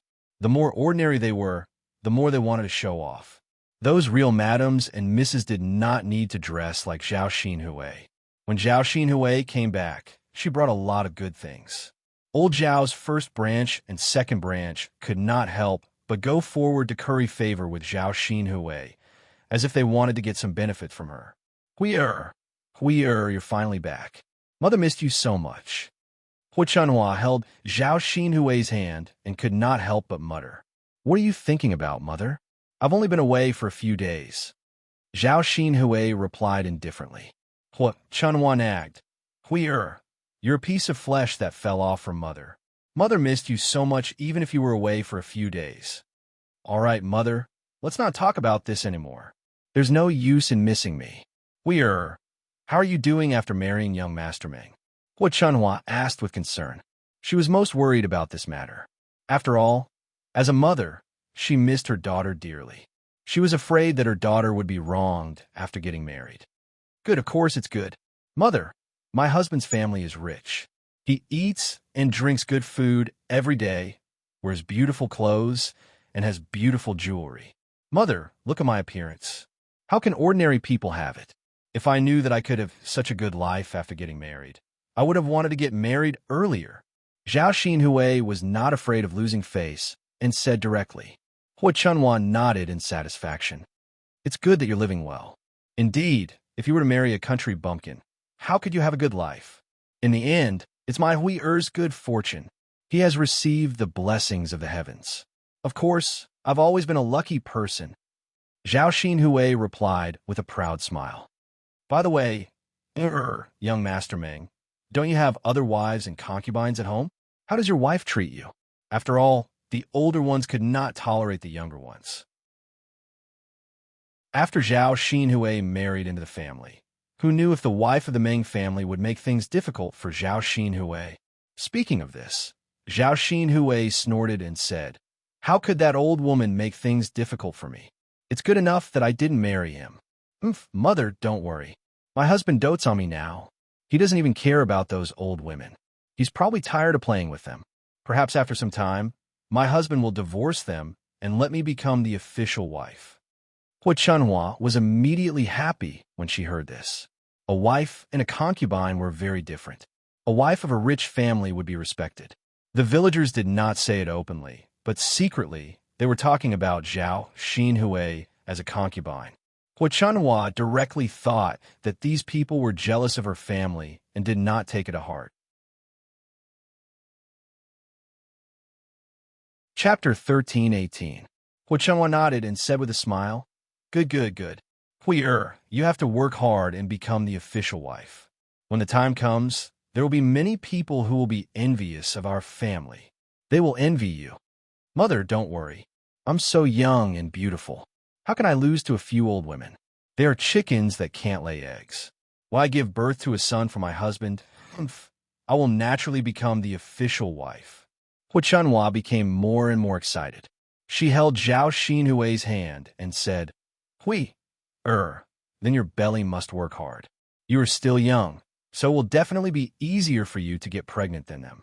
The heavens did not allow them to have children, so they're giving you a chance to become the official wife. I think it won't be long before you get pregnant." When Zhao Xinhui heard this, she blinked and looked at Hu Chunhua with excitement. "Mother, is what you said true?" "Of course it's true. Believe me, if you take good care of your body now, you will get pregnant very soon." "Yes, yes." When Zhao Yin'er heard this, she felt that Zhao Xinhui was just a mistress.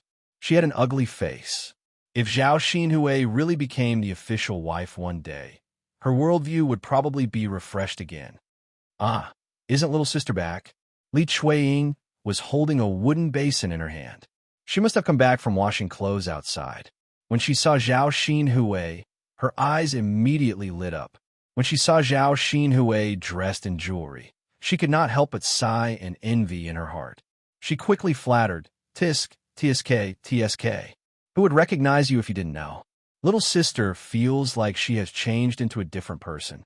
After getting married, you indeed look much better when you dress up. Look at the clothes you are wearing. You look like a young lady from a wealthy family." Although Zhao Xinhui did not like Li Chuiying, people generally like to listen to others' praise. Therefore, Li Chuiying's words were very effective on Zhao Xinhui. "Second sister-in-law, sit down. Let's chat. It's not easy for me to return home. How could Li Chuiying refuse?" He smiled and sat down beside Zhao Xinhui. While praising Zhao Xinhui, she also flattered Hu Chunhua. "Mother, only you have the good fortune to give birth to a woman like little sister. Who in our family can be like little sister? You didn't dote on little sister for nothing in the past. Little sister should be raised well, because little sister is destined to be rich. That's right. Your little sister was different from other children when she was born. I already knew that she would be extraordinary in the future." Hu Chunhua snorted softly. "Mother, that means you have good foresight." Hu Chunhua felt very comfortable when she heard that. She thought that her second daughter-in-law was indeed better at speaking than the other daughters-in-law. Li Chuiying glanced at Zhao Xinhui's jewelry and sighed. Not to mention other things, Zhao Xinhui was actually wearing 7 to 8 bracelets on one hand. There were gold, silver, jade color glaze. All of them were very beautiful and exquisite. Li Chuiying stared at Zhao Xinhui's bracelets. After looking at them for a while, he said to Zhao Xinhui, "Little sister, you have so many bracelets. They are so beautiful. It's good enough for an ordinary person to have one. You have more than 10 bracelets on both hands, right?" Zhao Xinhui raised her hand and waved it. When she saw the bracelets on her hand, she was very satisfied and said proudly, "These were all given to me by my husband. There are many more at home. I only wear these out." Chapter 1319. Zhao Xinhui raised her chin and said, "Humph, this is nothing. There are more and better things. Second sister-in-law, you haven't seen them before, so you don't know what good things are like in the city." Li Chuiying smiled embarrassedly and followed behind Zhao Xinhui. Yes, we are right. You use a lot of things. Second sister-in-law is ignorant and doesn't know what good things are." Zhao Xinhui grunted in agreement. Li Chuiying stared at Zhao Xinhui's bracelet again and looked at Zhao Xinhui ingratiatingly. "Little sister, your bracelets are so pretty. Can you take one of them off and let second sister-in-law have a closer look?" Zhao Xinhui was not stingy about this. She replied, "Of course." As she spoke, she took off a glazed bracelet and handed it to Li Chuiying. Li Chuiying touched it in his hand and looked at it with wide eyes. He sighed as he looked at it. "It's so pretty. Rich people's things are just different. It feels different just by looking at them." Zhao Xinhui glanced at Li Chuiying and looked at Li Chuiying as if he was a country bumpkin. She felt that Li Chuiying was ignorant. Li Chuiying held Zhao Xinhui's bracelet in his hand and couldn't bear to put it down. After touching it for a while, he smiled at Zhao Xinhui and said, "Little sister, can I hold your bracelet and try it on? It looks so pretty. Can I put it on and try it on?" Before Zhao Xinhui could say anything, Li Chuiying retorted unhappily, "It's good enough that I'm letting you see it. You still want to wear it.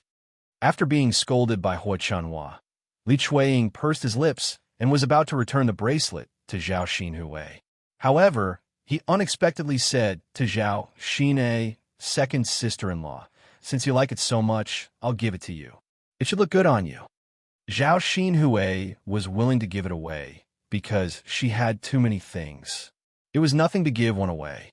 Moreover, young Master Meng would continue to give it to her. Li Chuiying's words were pleasing to the ears. She liked it, so it was fine to give one to her. She would treat it as a reward for flattering Li Chuiying. Her second sister-in-law would definitely be more attentive to her in the future. Li Chuiying, she thought that he had heard it, and he asked, "Little sister, are you joking? Are you really giving it to me? This is a treasure." Zhao Xinhui nodded in agreement. "Second sister-in-law, I said I'm giving it to you, so I'm giving it to you. Don't tell me I'm lying to you." When Li Chuiying heard this, he was overjoyed.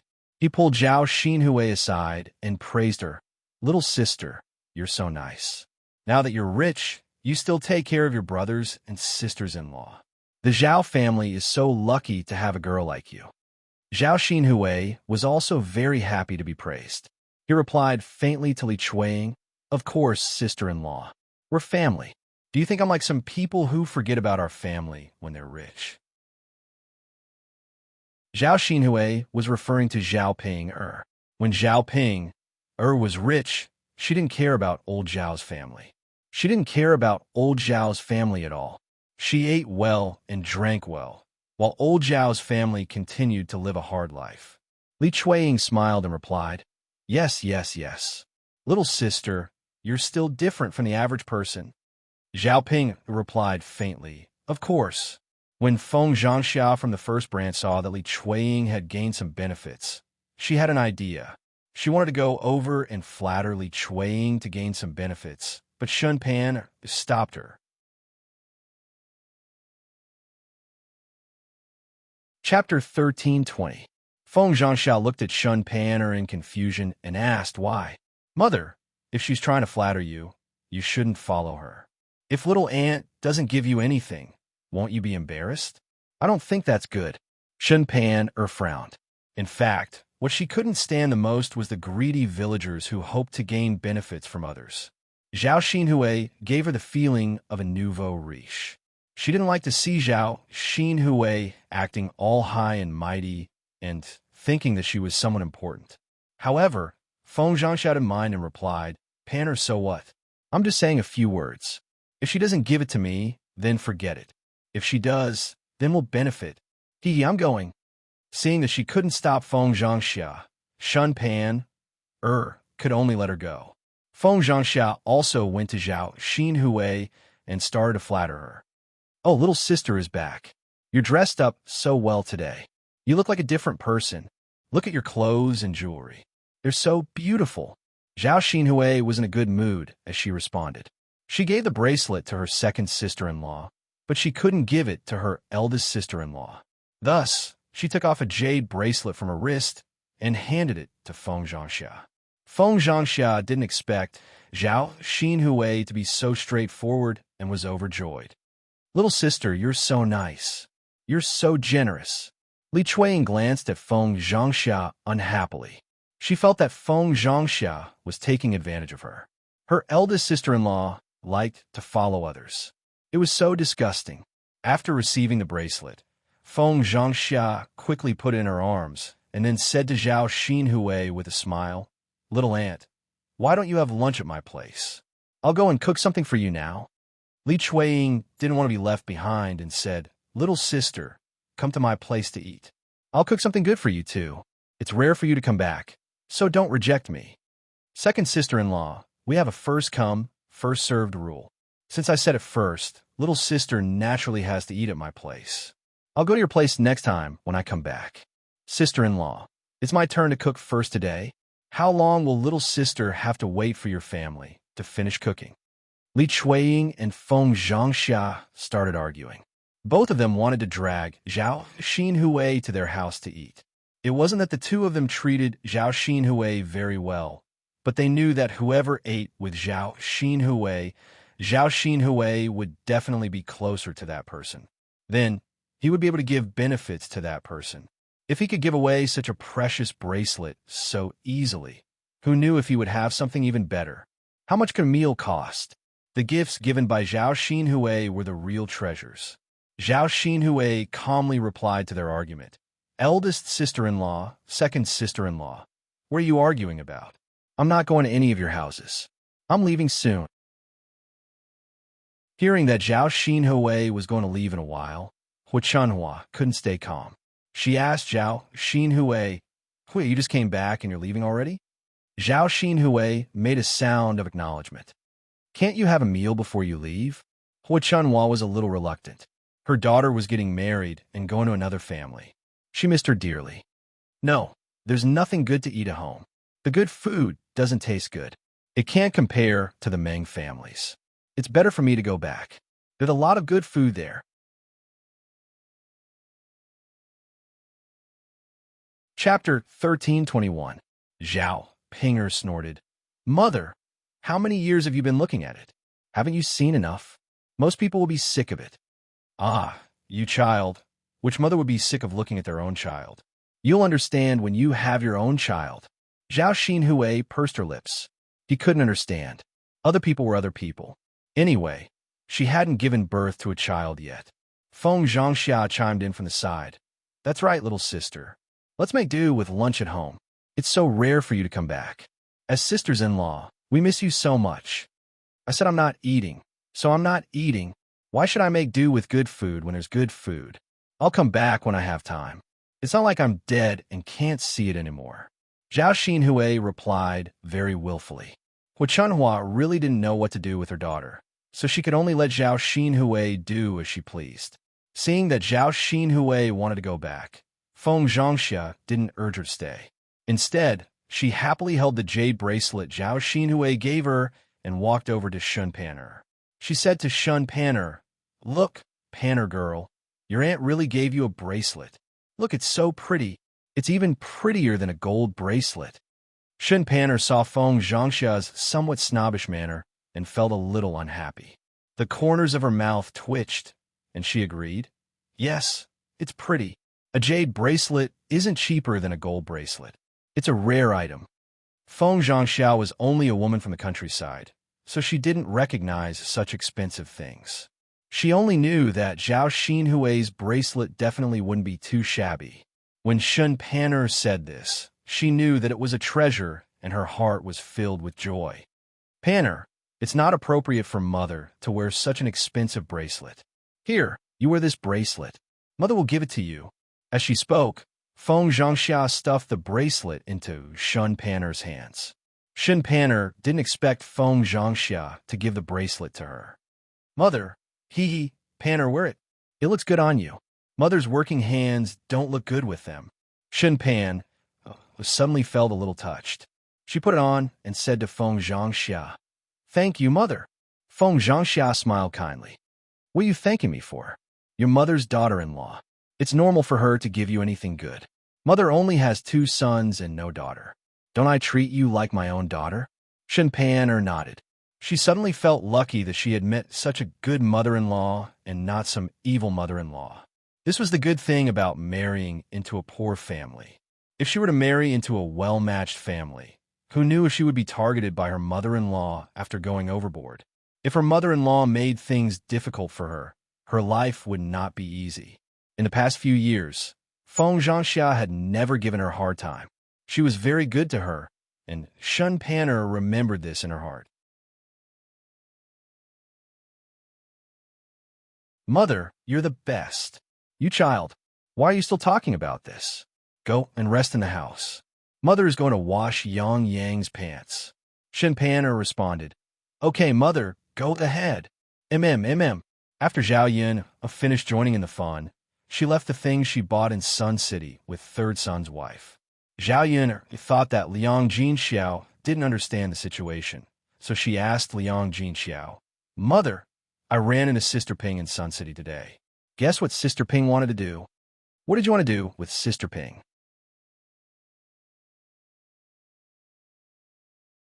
Chapter 1322. Liang Jinxiao replied a little guiltily. Pinger wants to do business? That's good. At least it's a proper business. Who knows, we might be able to earn some money. However, Zhao Yun snorted softly. Zhao Ping had mentioned it before. She didn't expect that she would continue to do it, even after so many years. That idiot. If she really wanted to do it, she could have done it alone. Why did she have to bring Ma Xiaofeng along and let others take advantage of her? Sure, a person like Zhao Ping was so stupid that she probably wouldn't listen to what others said. It's good that they can earn money. If they can't earn money, it's all for naught. It's not easy for them to do things like this without planning anything well. Not to mention other things, just buying breakfast at the stall and preparing those things every day was not an easy task. The breakfast made by them might not necessarily be delicious. Her breakfast stall's business was good because her food had a unique taste that most people liked. Otherwise, ordinary stalls wouldn't be able to earn much money.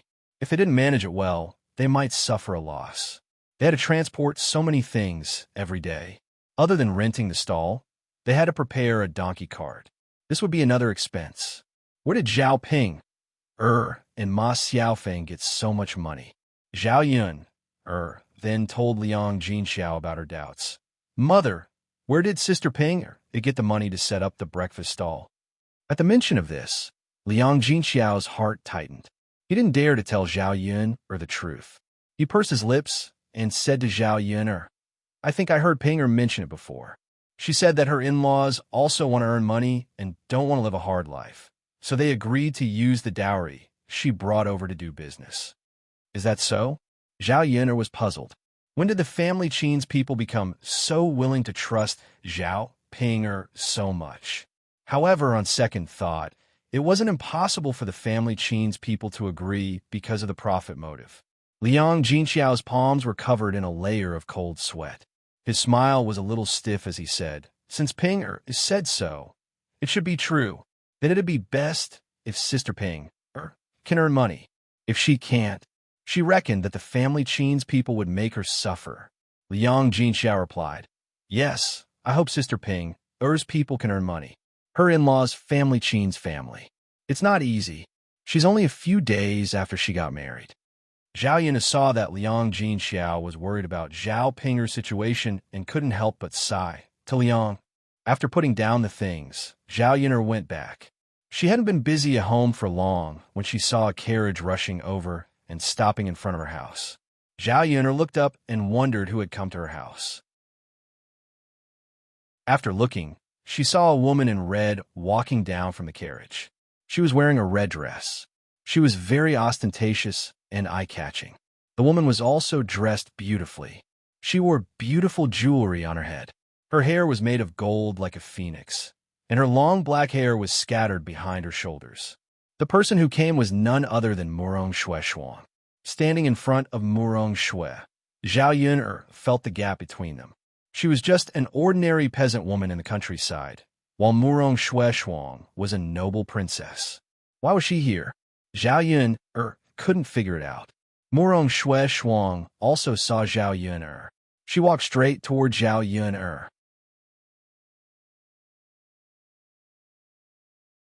Chapter 1323. Zhao Yun looked at the spilled water and clothes on the ground, and a chill suddenly rose in her eyes. She scolded Murong Shuang. Are you crazy? Murong Shuang did not know what crazy meant. She just saw that Zhao Yun's attitude was a little bad. So she scolded Zhao Yun coldly. Be***tch, who told you to seduce people? Where's my cousin? The cousin that Murong Shuang mentioned was Mu Yinfeng, and Zhao Yun knew this. Zhao Yun then understood that Murong Shuang came to her because of Mu Yinfeng. Looking at Murong Shuang's overbearing attitude, Zhao Yun felt very uncomfortable. She replied coldly to Murong Shuang. You called me a B***tch. Do you think I'll tell you? Zhao Yun did not know the purpose of Murong Shuang's visit this time. Based on the current situation, Murong Shuang obviously had a feeling that she did not come with good intentions. Zhao Yun's words and attitude angered Murong Shuang even more. Murong Shuang was flustered and exasperated as she continued to scold Zhao Yun. B***tch, how dare you talk back? See how I'll deal with you. Murong Shuang usually relied on her status and was used to being arrogant and barbaric. No matter who it was, she did not pay attention to anyone. She thought that if she taught Zhao Yun a lesson, Zhao Yun would have to bear it and not resist. However, to Murong Shuang's disappointment, her tyrannical and overbearing attitude did not have much effect on Zhao Yun. Although Murong Shuang's status was not something that ordinary people could afford to offend, she could not just come and deal with her for no reason. It was really too much. Murong Shuang's face was about to slap Zhao Yun's face, but before she could touch Zhao Yun's face, a small figure ran over and stood in front of Murong Shuang. "Don't hurt my mother." Dao Du opened his arms to protect Zhao Yun and said to Murong Shuang angrily. Murong Shuang lowered her head to look at Dao Du and snorted coldly. B*TCH gave birth to a B*TCH. Get out of my way. Murong Shuang did not care that Dao Du was just a child and still wanted to attack Dao Du. Just as Murong Shuang was about to attack Lil P, a cold voice was heard. "Stop!" Murong Shuang stopped in her tracks. She turned around to look at Mu Lianfeng and said, "Cousin." Mu Lianfeng's face was gloomy, and he was unusually angry. The thing that he could not tolerate the most was others hurting Zhao Yun and Dao Du. This was his bottom line. Now that Murong Shuang was attacking these two people at the same time, even if Murong Shuang was his cousin, Mu Lianfeng still could not control his anger. He walked up to Murong Shuang and slapped her hard on the face. Murong Shuang was stunned. She did not expect Mu Lianfeng to hit her. She had never been hit by anyone in her life. Even in her own family, she was treated like a treasure. Her parents spoiled her very much, and she had never been treated so sullenly.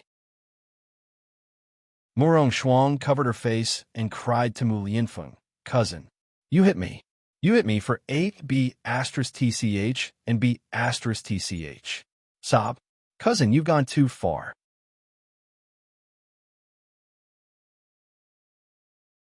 Chapter 1324. Murong Shuang was frightened by Mu Lianfeng's fierce eyes and cold voice. She was wondering why Mu Lianfeng was so repulsed by her. Even though they were married, he still hid outside and refused to see her. If she hadn't sent someone out to inquire about the news, she wouldn't have known that Mu Lianfeng was living with Zhao Yun in Shuilan village for a long time. Thinking of this, Murong Shuang couldn't suppress the jealousy in her heart. If Mu Lianfeng treated others like this, it would be fine. But it had to be a little peasant woman in the countryside. She had no status or appearance. That was it. She lost to Zhao Yun. How could she accept it? Murong Shuang looked at Mu Lianfeng, feeling wronged. "Cousin, what are you talking about? I'm your wife. Imperial Consort Hua was the one who arranged our marriage. I'm going to marry you in the future. Who is this woman?" Murong Shuang said, pointing at Zhao Yun, and Mu Lianfeng. "I will handle the marriage arranged by Imperial Concubine Hua. I have already reported it to the Emperor. I am waiting for the Emperor to make the decision. Cousin, I have no feelings for you. It is purely brotherly love. So in this life, I will never marry you." Mu Lianfeng originally didn't have the heart to speak to Murong Shuang so bluntly. This time, he was really angry. Since it was impossible for them to be together, he had to make it clear. Otherwise, Murong Shuang would only have hope, seeing Zhao Yun as a thorn in her side, a thorn in her flesh. Murong Shuang was almost made to cry by Mu Lianfeng's words. "Cousin, you can't treat me like this. The person you want to marry can only be me. Grandma won't accept the two of you being together." Murong Shuang couldn't help shaking her head. Mu Lianfeng replied coldly, "This is my business. You just need to remember that in this life, I will not marry you." Murong Shuang was on the verge of breaking down after hearing what Mu Lianfeng said. She really couldn't figure out what Mu Lianfeng saw in Zhao Yun. For a village woman, he was so determined to not be with her. "Cousin, you know that I like you. Except for you, I don't want to marry anyone else." Murong Shuang cried in front of Mu Lianfeng. Since a tough attitude didn't work, she could only pretend to be soft and see if Mu Lianfeng's heart would soften. Mu Lianfeng glanced at Murong Shuang with an expressionless face, then calmly replied, "Cousin, you should know that if I'm heartless towards you, even if you tie me to you, it'll be completely meaningless. My heart isn't with you. Cousin, Gu Ning said. All right, you should hurry back. If you continue to cause trouble here, don't blame me for being impolite. Mu Yinfeng began to drive her away impatiently. He felt that Zhao Yun would feel uncomfortable with Murong Shuang's presence. Murong Shuang glared at Zhao Yun, and doubted fiercely. She knew that if she stayed here, she would only make Mu Yinfeng hate her. If she wanted to win Mu Yinfeng's heart, it would be really impossible. She should go back to get help now. As long as Mu Yinfeng left Zhao Yun, everything would be fine. Murong Shuang sat in the carriage. Watching the carriage go away, Zhao Yun's frown didn't loosen. Her intuition told her that today's incident was just the beginning. There would be more storms waiting for her in the future.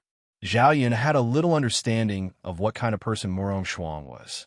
She wasn't a kind person, so if she was to be with Mu Yinfeng, she would have to go through some setbacks in the future.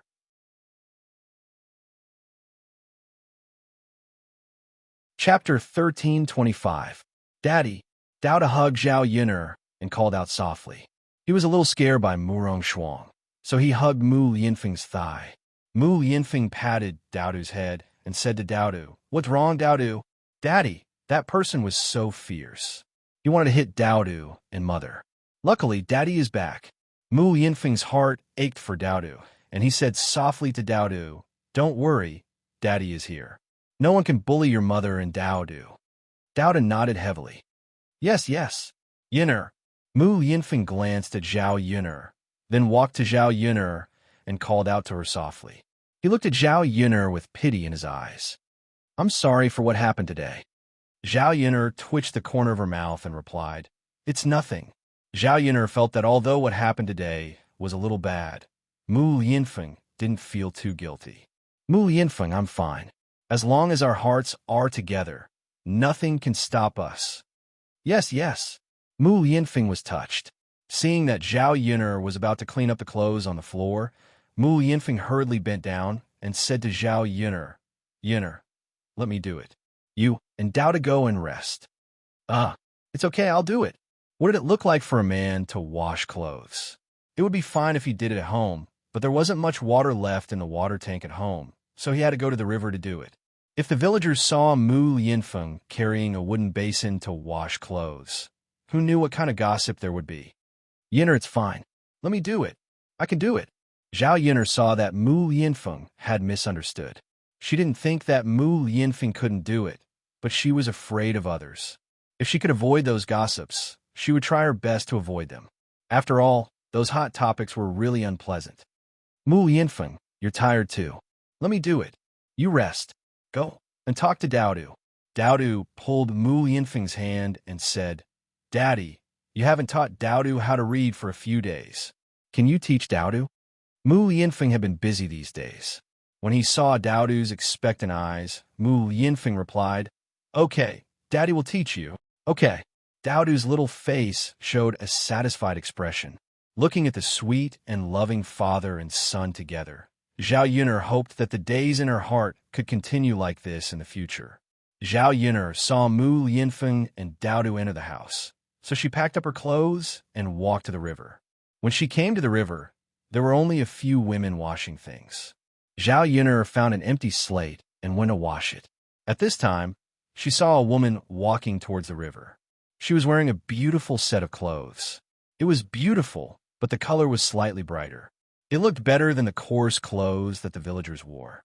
This set of clothes only cost a few hundred copper coins. It wasn't much for Zhao Yun's current financial situation, but it was still relatively precious to the villagers. Zhao Yun narrowed her eyes and looked at the person who came. It was actually Qian Chunxiu. It was the first time she saw Qian Chunxiu dressed so seductively.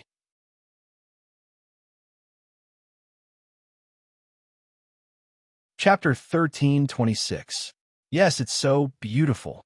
I don't think many people in our village can afford it. Qian Xiaoxue, where did you buy it? Qian Xiaoxue, you're so beautiful. You look even more beautiful in this new dress.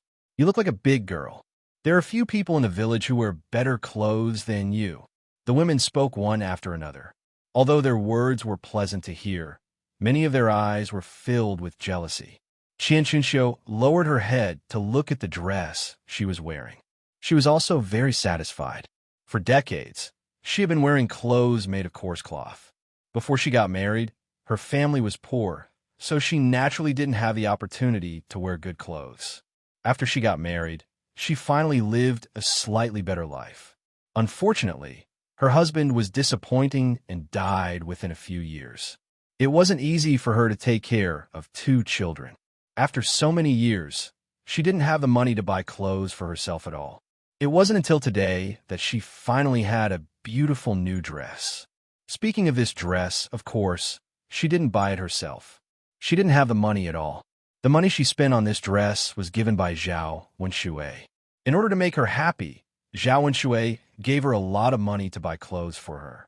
She didn't go to Yang City herself, so she gave the money to Ma Xiaofeng. Her daughter had good taste, so she asked her to wear a casual dress with her. Unexpectedly, she was very satisfied with the dress Ma Xiaofeng brought back. After she tried it on, she was reluctant to take it off. Now that she was wearing it outside, she wanted to let the other people in the village see how beautiful she looked when she dressed up properly. After all, most of the women in the village were just ordinary, and she was very beautiful. Qian Chunxiu felt proud to avoid the envious looks of the villagers. "Do I look good?" Qian Chunxiu asked with a smile. "Of course." "Exactly." Qian Xiaoxue. "Did someone give you this dress?" Qian Chunxiu smiled. "Who gave it to me?" "Of course I bought it myself." Qian Xiaoxue. "Did your family make money recently?"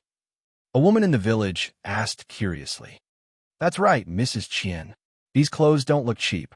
Facing the questioning of the villagers, Qian Chunxiu felt a little guilty. She twitched her mouth and said embarrassedly, Clothes are only a few hundred copper coins. As a woman, sometimes we have to treat ourselves better. If we have some money, we can buy one. It's not a big deal." Sister-in-law Qian is really thorough. Haha, that's right. Sister-in-law Qian is open-minded. Most of us can't bear to do that. For people like us, eating is already a problem. Why would we care about what we wear? Even if we wear good clothes, so what? We work every day and wear nice clothes. They will get dirty. Qian Chunxiu could tell that there was something wrong with these women's words. She didn't want to talk too much with these people. The more she spoke, the more mistakes she would make. Who knew what they would continue to say?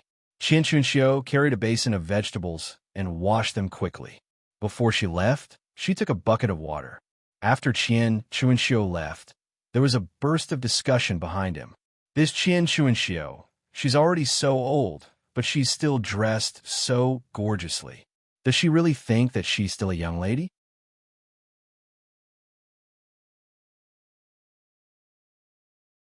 Chapter 1327. I think this Qian Chunxiu is just trying to dress up and seduce the men in the village. That's right. Otherwise, why would she dress up like that at such an old age? She's so seductive. I wonder who she's trying to seduce. We're all decent women. We won't dress like that. Zhao Yan heard several women's chatter by the river and felt it was very interesting. Sure enough, women liked men who behaved one way in front of others and another way behind others' backs. Moreover, it was easy for them to be jealous. If a woman stood out too much, it would cause all kinds of rumors. However, this was Qian Chunxiu's business. How others criticized Qian Chunxiu was their business. Anyway, it had nothing to do with her. Zhao Yin'er had just finished washing her clothes and was about to leave when she heard those women's gossip again. TSK, TSK, TSK. You don't know the reason why Qian Chunxiu dresses up like that, right? A woman said mysteriously. Hearing that, several other women stretched their ears to listen carefully. They wanted to know what was going on. What's the reason? Hurry up and tell us. That's right. Hurry up and say it. She's dressed so seductively. What is she doing? What else can she do? She's seducing men, of course. I don't have any evidence, so I don't dare to say it. But I saw with my own eyes that the second son of old Zhao, Zhao Wenshui, sneaked into Qian Chunxiu's house again. Aya, is this true? Did you really see it? I have good eyesight. How can I see it wrong? Why did he sneak into someone's house? There must be something going on. Most people know how to avoid it. These two people are most likely together. No wonder Qian Chuanxiu dresses like that. It turns out that she's seducing Zhao Wenshui. Poor Zhao Wenshui's wife. I guess she still doesn't know that her man has another woman. That woman, Qian Chuanxiu, has a seductive face. She looks like a vixen and does all kinds of improper things. Sigh. If you want to blame someone, blame it on us women for not knowing how to dress ourselves up. We don't look like foxes at all. It would be strange if men don't like us. Should we remind Zhao Wenshui's wife about this? Poor people can't be kept in the dark forever. Forget it. Let's not cause too much trouble. Other people's business is other people's business. If it isn't, they won't say that we're spreading rumors. That's true. When Zhao Yun'er heard these women gossiping, the corners of her mouth curved up slightly. It seemed that there would be a good show to watch in the future. She didn't know if old Zhao's family would flip the pot open after hearing this. With Li Chuiying's temper, she was afraid that he would make a fuss. This Qian Chuanxiu probably didn't have a good life. Thinking that the bitch would be punished, Zhao Yun'er couldn't help but feel sour in her heart. Zhao Yun'er held the wooden basin and listened to the gossip, then went back. Nothing much happened in the next few days. Zhao Yun'er went up the mountain to pick tea every day. She casually found several workers to help her grow tea.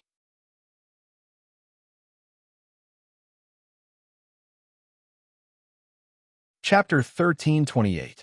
If she planted them now and took good care of them, they would be able to pick tea leaves next year. After 2 or 3 years, the tea trees would be able to grow. At that time, she wouldn't have to go up the mountain to pick tea leaves every day.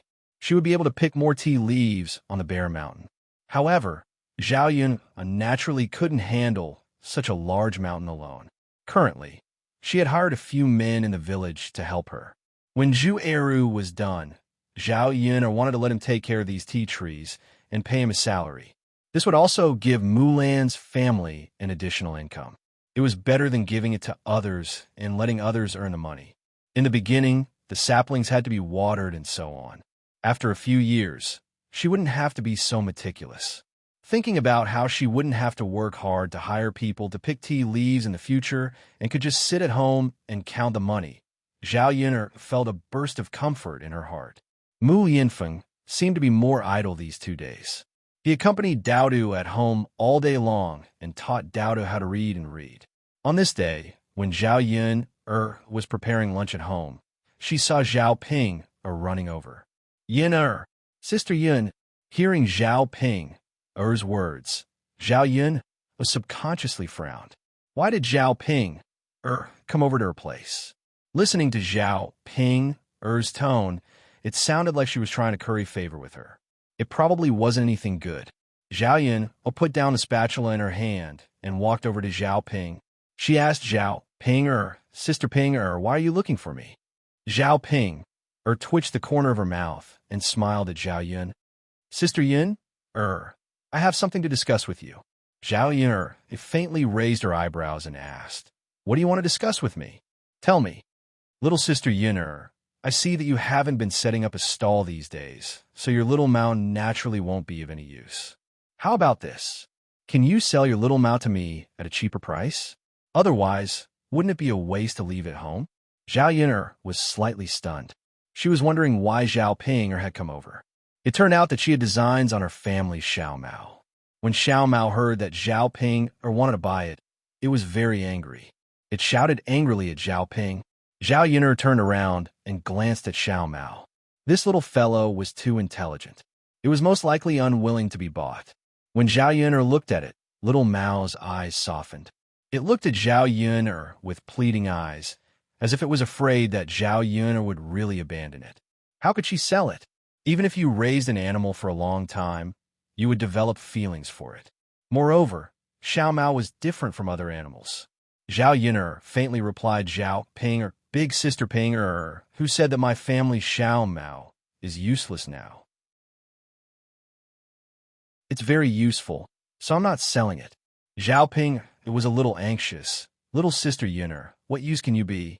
You don't set up a stall now. You can take an ox cart wherever you go. Why do you have to raise a donkey? It's a troublesome thing to raise it at home. After listening to Zhao Ping-er's words, Zhao Yun'er couldn't help but snort coldly. Big Sister Ping-er, I'll have to trouble you to worry about it. But this is my business. I'll decide on my own. You don't have to worry about it. If you don't want to sell it, then don't sell it. I came over to buy it out of kindness. If you don't want to sell it, then keep it at home and eat it. Zhao Ping-er snorted coldly. After saying that, she turned around and left angrily.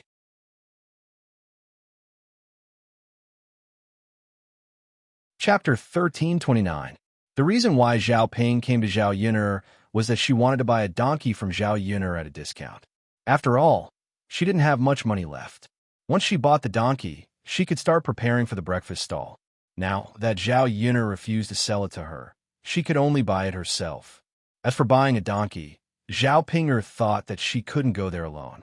She needed to ask Ma Xiaofeng to go with her. The donkey they bought would definitely be better. With that thought in mind, Zhao Ping-er walked towards Ma Xiaofeng's home. When she arrived at Ma Xiaofeng's home, Ma Xiaofeng was sitting under a tree in the yard. Xiaofeng. Zhao Ping-er called her with a smile, then walked towards Ma Xiaofeng. Ma Xiaofeng, however, acted like she didn't hear her. Zhao Ping-er walked closer and patted Ma Xiaofeng's shoulder. She looked at Ma Xiaofeng and asked with confusion, Xiaofeng, why don't you talk to me?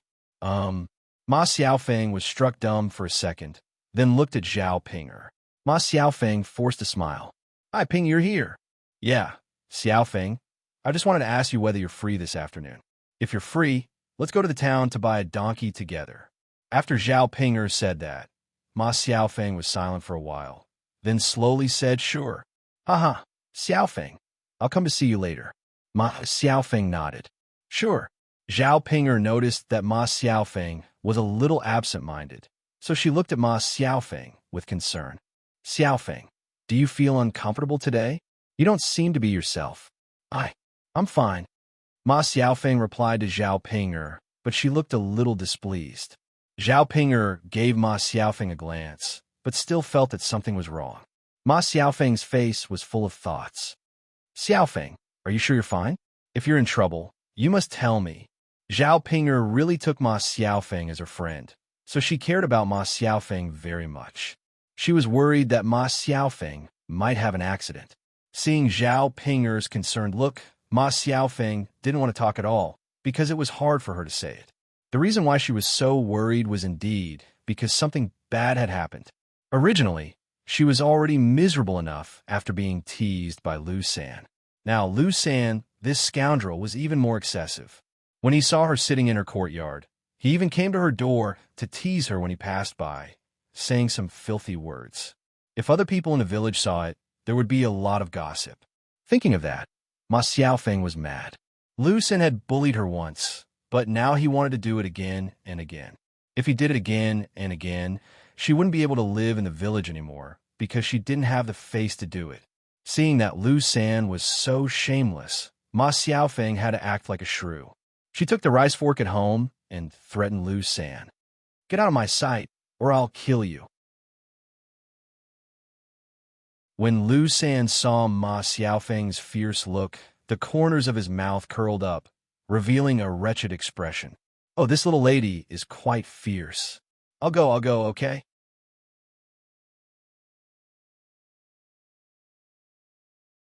Chapter 1330. This scoundrel Lu San, who knew if he would come to find trouble with him again. Anyway, she couldn't let others know that she had been raped by Lu San, or she wouldn't be able to get married in the future. Because of this matter, Ma Xiaofeng was worried for a long time and couldn't come back to her senses for a long time. When Zhao Ping-er talked to her, she didn't respond. Ping, I'll be fine. Don't worry about me. Great, as long as you're fine. Our breakfast stand is almost ready. You have to be well at this time so that we can live a good life. Got it. Ping-er, you can go back now. Call me later. Sure. Zhao Ping-er nodded.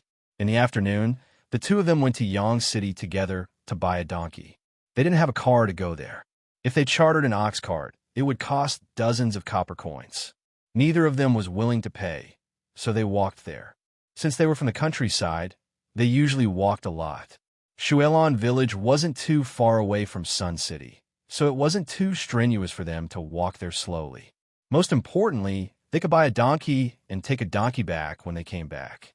It was just a walk, so it wasn't a big deal. On the way, the afternoon sun was very hot, and the two of them were a little out of breath while walking. It was almost summer now, and the weather was getting hotter and hotter. After walking for a while, they were out of breath with sweat all over their foreheads. They had to walk and rest for a while.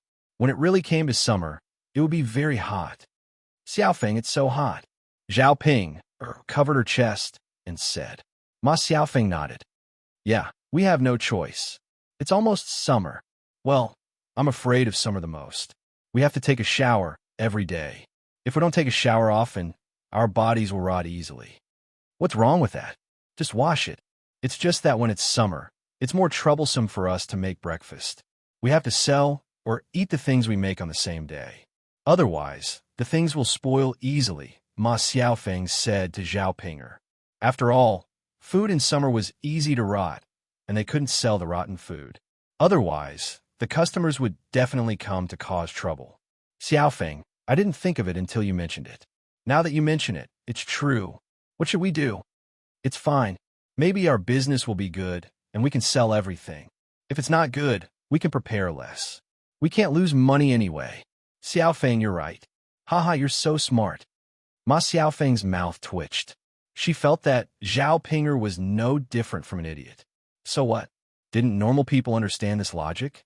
After walking and stopping for a while, the two of them finally arrived at the donkey stall in Sun City. After asking about the price, they found that the donkeys were not cheap. Most of them cost more than 2 taels of silver, around 3 to 4 taels of silver. The smaller ones cost 2 taels of silver. Zhao Pinger was very reluctant. If she wanted to buy a bigger donkey, she didn't know how much money she would have to spend.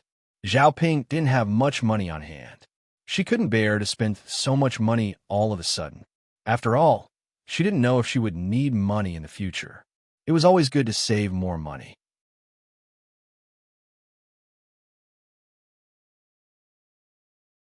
Chapter 1331.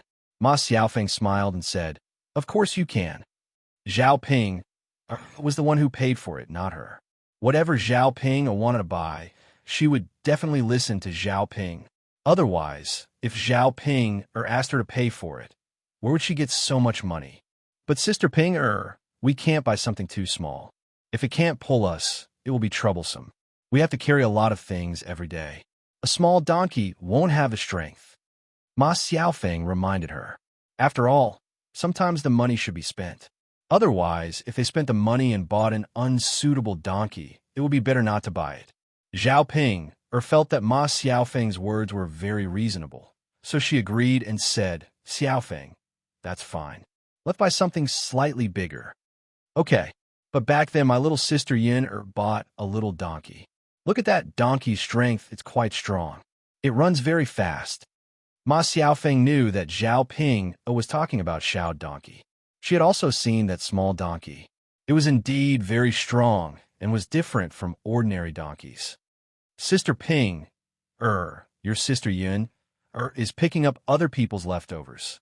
Even if we see a treasure, we may not be able to pick it up.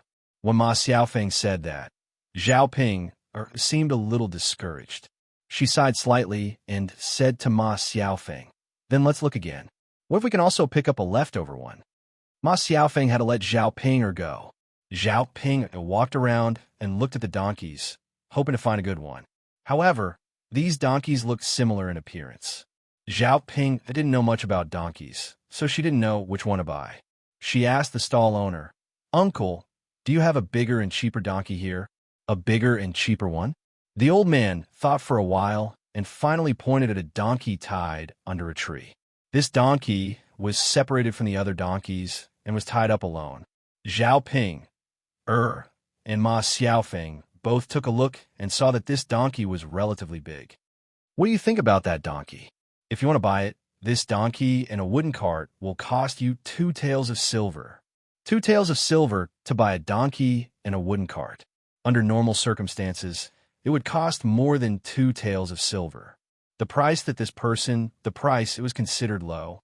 Most importantly, This donkey looked quite big, so its strength was definitely not weak. Ma Xiaofeng felt that something couldn't be cheap for no reason.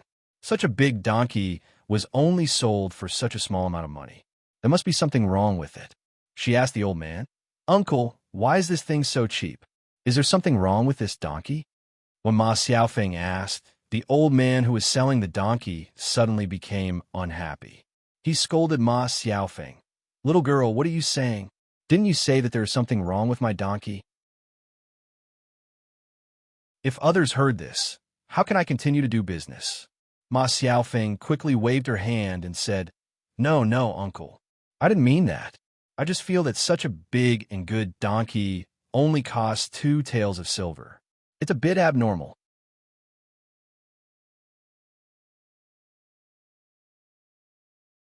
Chapter 1332. The old man's words embarrassed Ma Xiaofeng and Zhao Ping. The corners of Ma Xiaofeng's mouth twitched. She was too embarrassed to smile. Uncle, I don't mean that. I'm just curious. If your donkey is so big, why is it so cheap?" The old man snorted. "There must be a reason why it's so cheap. Otherwise, my donkey wouldn't be so cheap. Don't worry, my donkey is cheap, not because there's something wrong with it. It's just a little stupid. Sometimes it acts like a block of wood and can't be ordered to move." Hearing the uncle's explanation, Zhao Pinger and Ma Xiaofeng finally understood. So it was like this. Hearing it, they didn't think much of it. Zhao Ping looked to Ma Xiaofeng and asked Ma Xiaofeng for her opinion. "Xiaofeng, do you want to buy this donkey? It's a little stupid, but I don't think it's a big deal." Zhao Ping nodded. "Sure, it's fine if it's a little stupid. Great, let's buy this one. It can save a lot of money. Otherwise, such a big donkey would cost at least 2 taels of silver in addition to the carriage." 2 taels of silver was enough for them to buy a lot of things. As long as it can run, it's fine. We just need to spend some time taming it. It's not a big deal. Sure. Zhao Ping made up her mind to buy this stupid donkey. "Uncle, that's fine. Then I'll buy this donkey. However, if this donkey is sick or something, can you take responsibility? If I buy a sick donkey, then I'll be at a disadvantage." In order to prevent this donkey from having any problems, Zhao Ping thought it was better to make it clear before they bought it. Hearing that, the old man remained silent for a while, then said, "If you have any problems with this donkey, you can come to me.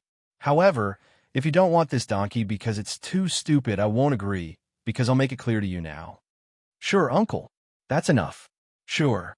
Zhao Ping paid the money, and the old man brought the donkey over.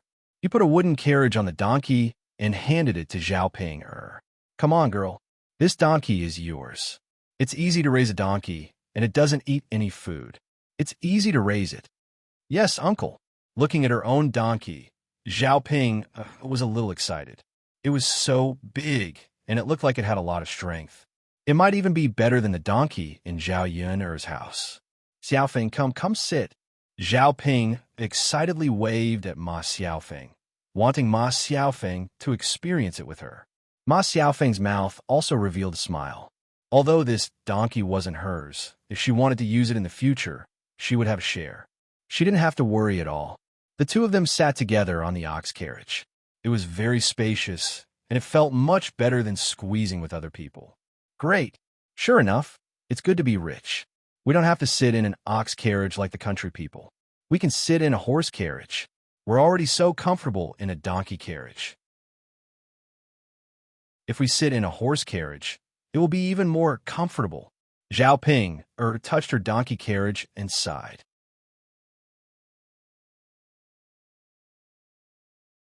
Chapter 1333. Ma Xiaofeng nodded and said, "Sister Ping, of course. It's definitely more comfortable in the carriage. It's so soft inside. How can it not be comfortable? Sister Ping, when I go back, I'll make some mattresses and put them in the carriage. It'll be more comfortable for us to sit on." Zhao Ping replied happily, "Okay, Xiaofeng, you're so nice. I don't know how to make these things." Ma Xiaofeng replied to Zhao Ping with a smile, "It's my pleasure. Sister Ping, just leave it to me." The two of them went to the market excitedly and bought some things to go back. They were all the things they needed to prepare for breakfast tomorrow. When they thought that everything was ready and they could open for business, Zhao Ping, and Ma Xiaofeng couldn't hold back their excitement.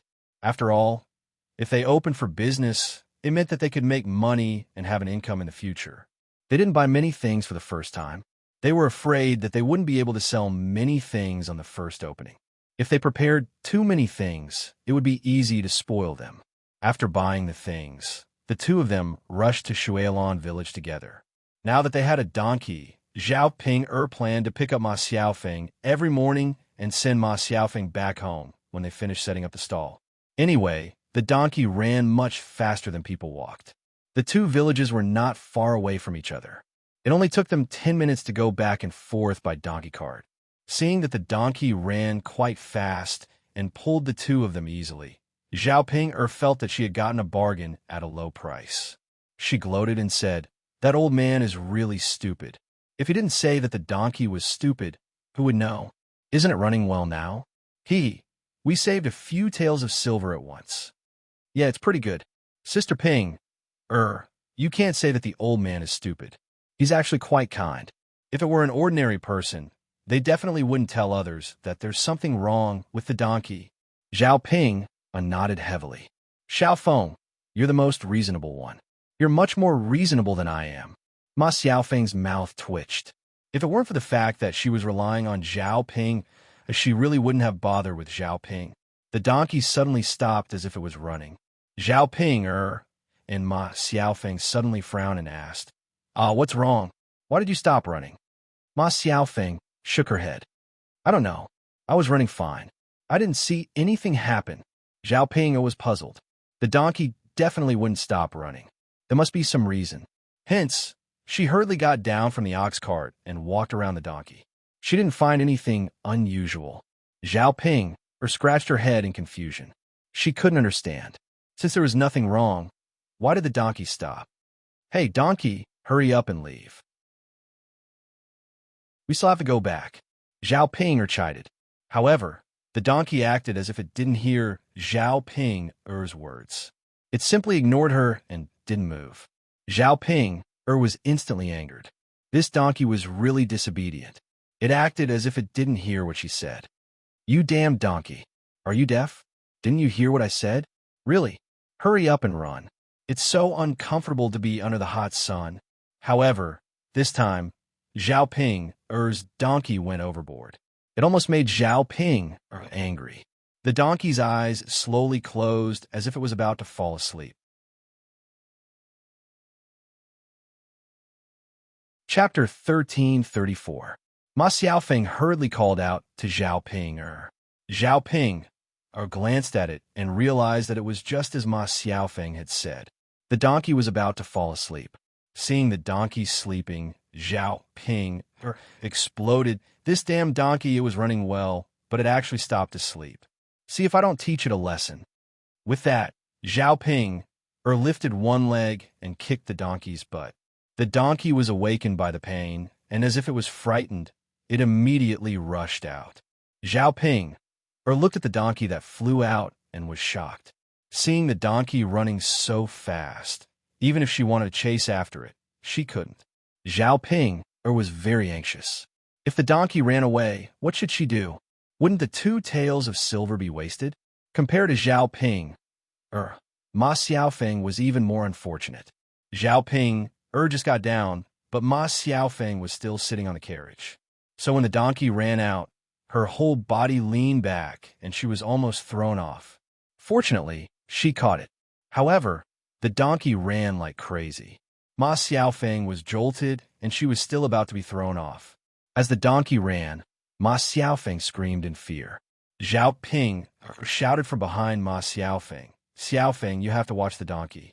Don't let it run away." If the donkey ran away, the 2 taels of silver would be gone. Zhao Ping felt her heart ache just thinking about it. Now she didn't have much money left.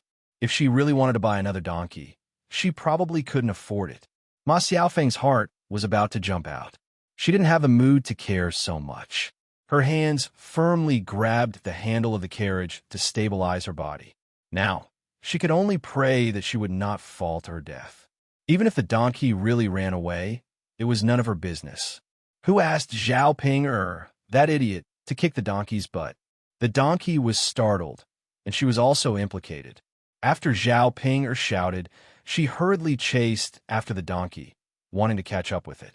In the end, when he was panting, he still saw the donkey disappear from his sight.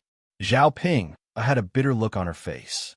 She slapped her thigh and wailed, "God, what should I do? Damn donkey!" What Zhao Ping was most afraid of was that Ma Xiaofeng had an accident and the donkey ran away with her. She couldn't run anymore. Zhao Ping was so anxious that she couldn't do anything. She could only drag her heavy steps forward. As for the frightened donkey, it ran all the way. In the end, a big tree suddenly appeared at the corner. The donkey couldn't avoid it and hit the tree head-on. The carriage was also hit hard. Ma Xiaofeng couldn't resist such a strong force and fell forward heavily. In the end, although the donkey stopped, Ma Xiaofeng was also tortured badly. There was a big bump on her forehead, and it was very painful. It seemed that her skin was scraped and blood was oozing out. Ouch! Ma Xiaofeng took a long breath in. She felt that she was going to die. It was all Zhao Ping-er's fault. She was so miserable because of Zhao Ping-er. That idiot rubbing her aching head, Ma Xiaofeng felt that she was going to die. She fell to the ground all of a sudden and couldn't get up. She could only slow down for a while.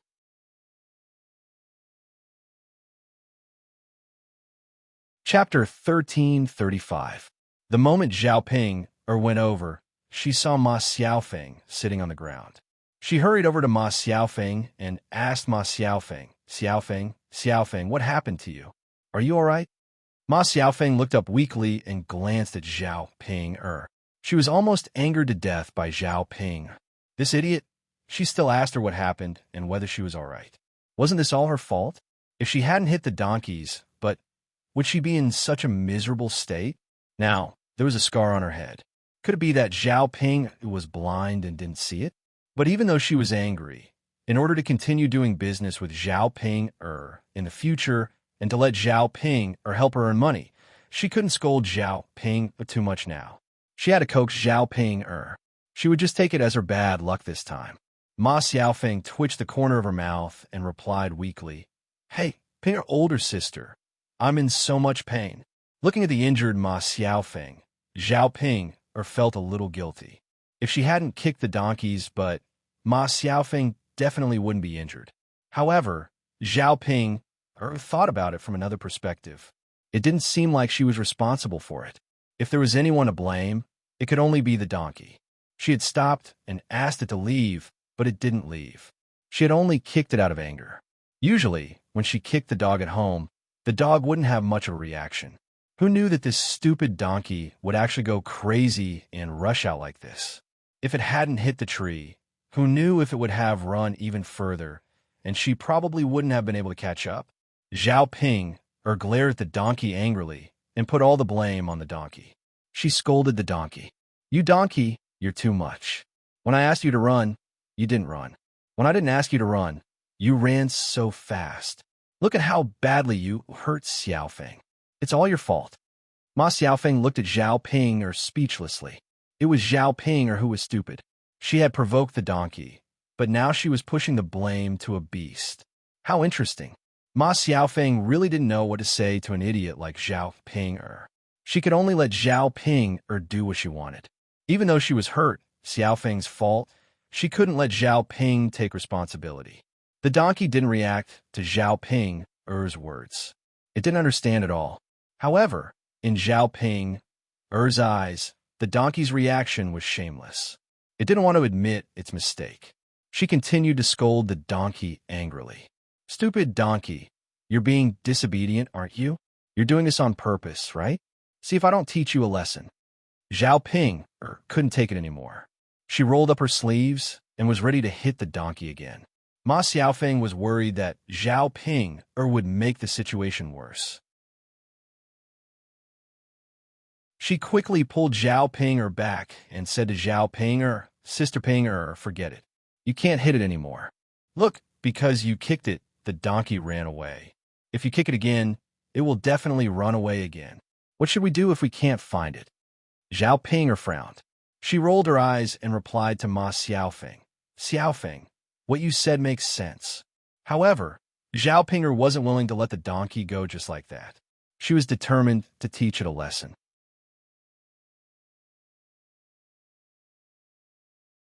Chapter 1336. Since it was tied to the tree, there was no need to worry about the donkey running away. Zhao Ping did what she said and tied the donkey's rope to the tree. After tying it up, she smiled at Ma Xiaofeng and said, Xiaofeng, look, I don't believe that it will be able to break free. How strong could a donkey be? With such a big tree, even a horse might not be able to move. Ma Xiaofeng looked at Zhao Ping speechlessly. She really couldn't figure out why Zhao Ping couldn't find fault with herself. Why did she have to be so calculative with an animal? If others knew about this, she wouldn't be afraid of being laughed at. Sister Ping, forget it. It's just a donkey. Why are you so calculative with it? Ma Xiaofeng couldn't help but persuade her again. Zhao Ping snorted coldly and said, Xiaofeng, it's not like that. Anyone who does something wrong should be punished. So what if it's a donkey? Does it think that I can let it go just because it's a donkey? Ma Xiaofeng replied helplessly, well, Sister Ping, if you want to teach it a lesson, then teach it a lesson. But don't go too far. We still have to count on her to go back later. Zhao Ping responded, Xiaofeng, don't worry. I know that this animal is dishonest. After I teach it a lesson, it will definitely be obedient. Ma Xiaofeng responded faintly. However, she looked at Zhao Ping, as if she was looking an idiot. After Zhao Ping rolled up her sleeves, she walked in front of the donkey and slapped it a few times on the head. If it's stupid, you should hit it a few more times. It'll be smart after that. Ma Xiaofeng was speechless. The corner of her mouth twitched. Zhao Ping's logic was ridiculous. If that was really the case, Zhao Ping should hit it a few more times on the head. You damn donkey, remember this. If you don't listen to me, I'll skin you alive and cook you into donkey meat. Zhao Ping threatened in anger. No matter whether the donkey was hit on the head or was threatened by Zhao Ping, it didn't have any reaction at all. This was the most annoying situation. You were like a bomb, but the target of your anger didn't seem to care about it at all. Stupid donkey, stupid donkey, stupid donkey, it won't listen to me. It's so annoying. Pinger, that's enough. It's an animal, so it can't understand human language. Didn't the old man say that this donkey is stupid? It won't be able to understand you. Ma Xiaofeng persuaded. Seeing Zhao Ping struggling, she felt very uncomfortable. Zhao Ping was silent for a while. She seemed to be thinking about Ma Xiaofeng's words. Well, Pinger, let's go back right now. We don't want to waste time here.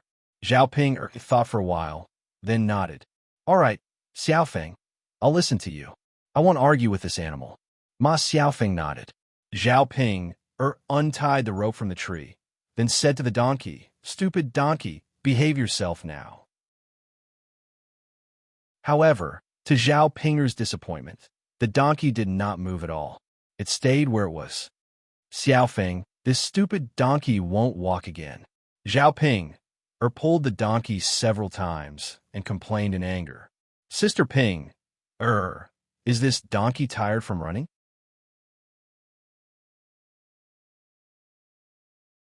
Chapter 1337. She had seen Zhao Yun'er's donkey before. That donkey had been running for a long time, but it was not as tired as Zhao Yun'er's donkey. Why was her donkey tired? Ma Xiaofeng's mouth twitched.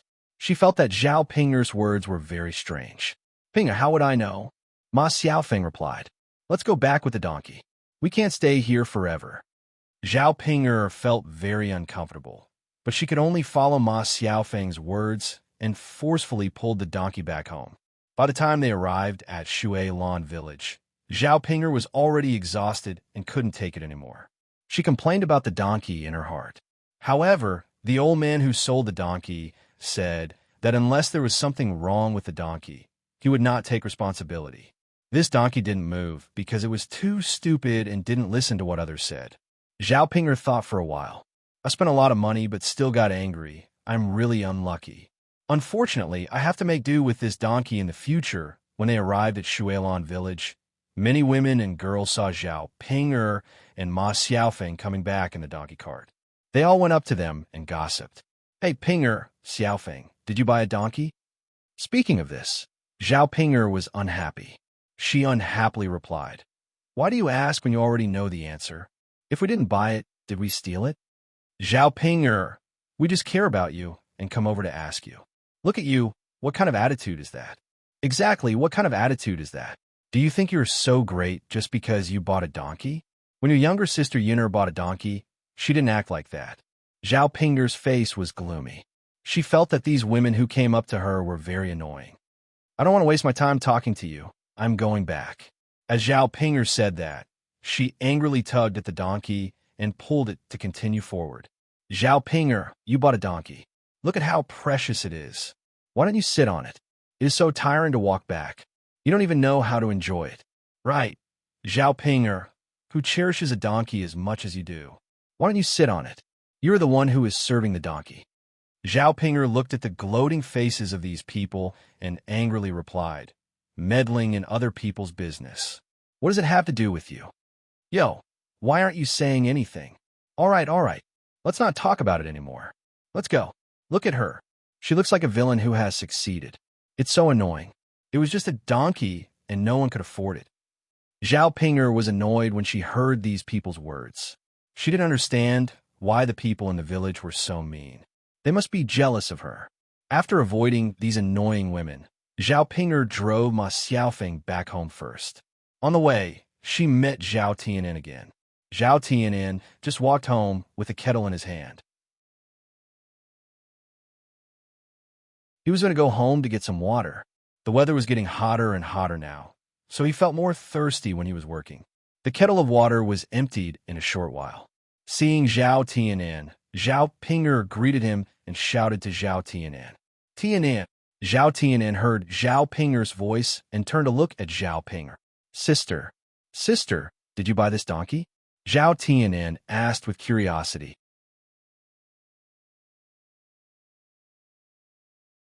Chapter 1338. Zhao Tianan was even more confused. He looked at Zhao Pinger and asked, Sister, what's going on? What's wrong with the donkey you bought?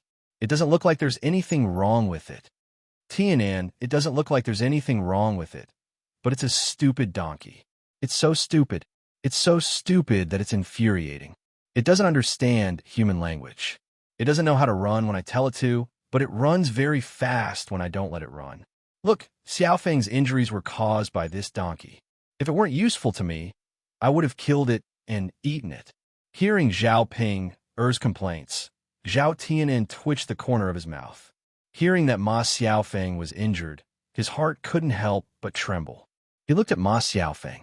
Seeing the injuries on Ma Xiaofeng's face, Zhao Tianan's heart ached for her for a moment. However, Zhao Tianan soon adjusted his emotions, because he knew that since he wasn't with Ma Xiaofeng now and was with Mu Hin, he shouldn't have any feelings for Ma Xiaofeng. When Zhao Tianan looked at Ma Xiaofeng also looked at Zhao Tianan. When she looked at Zhao Tianan with her beautiful big eyes, there was a feeling of tenderness.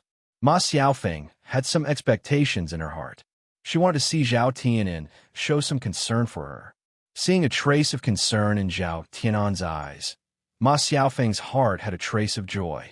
She knew that Zhao Tianan must still love her. Otherwise, Zhao Tianan wouldn't be like this. After Zhao Pinger finished talking, Zhao Tianan just pulled up the corner of his mouth slightly, as if he didn't care about it all. Sister, I'll go home and get some water first. Zhao Pinger glared at Zhao Tianan with dissatisfaction. Why are you in such a hurry? Will she starve to death if we wait a little longer? Tianan, look, Xiaofeng is already like this. Why don't you care about her? Seriously. Zhao Tianan pulled up the corner of his mouth helplessly and replied, Sister, what can I do when you say that? Why can't you help her? You can say something nice to her and show her concern. Zhao Pinger secretly said to Zhao Tianan. Zhao Tianan replied reluctantly, Sister, what are you talking about? Why can't you just say it? What's the point? I can't say anything. After Zhao Tianan finished speaking, he braced himself and ran off. Watching on the other hand, Zhao Tianan's a little on the other's face. Seriously, she had hoped that Zhao Tianan could say a few words to Ma Xiaofeng to mend their relationship. Who would have thought that Zhao Tianin would be so resistant? Zhao Ping looked at Ma Xiaofeng helplessly. She saw that Ma Xiaofeng's expression dimmed for a moment, and she seemed a little sad. Xiaofeng, Zhao Ping called out with concern. Ma Xiaofeng pulled up the corner of her mouth and said, Sister Pinger, it's okay. I'm fine. Let's keep going. Zhao Ping felt a little guilty. She nodded and responded.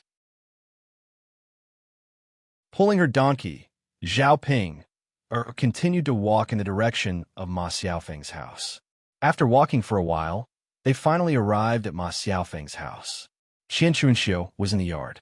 Seeing Ma Xiaofeng come back with bruises on her face, she hurriedly asked Ma Xiaofeng, Xiaofeng, what happened to you? Why is your face so badly injured? Mother, I'm fine, Ma Xiaofeng replied faintly.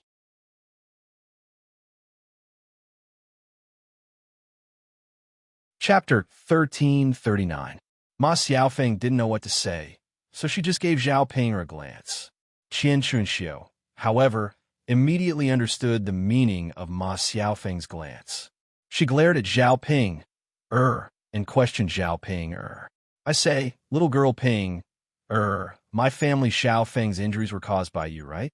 You have to take responsibility. She's seriously injured. You need to buy something to nourish her. Zhao Ping looked at Qian Chunxiu apologetically.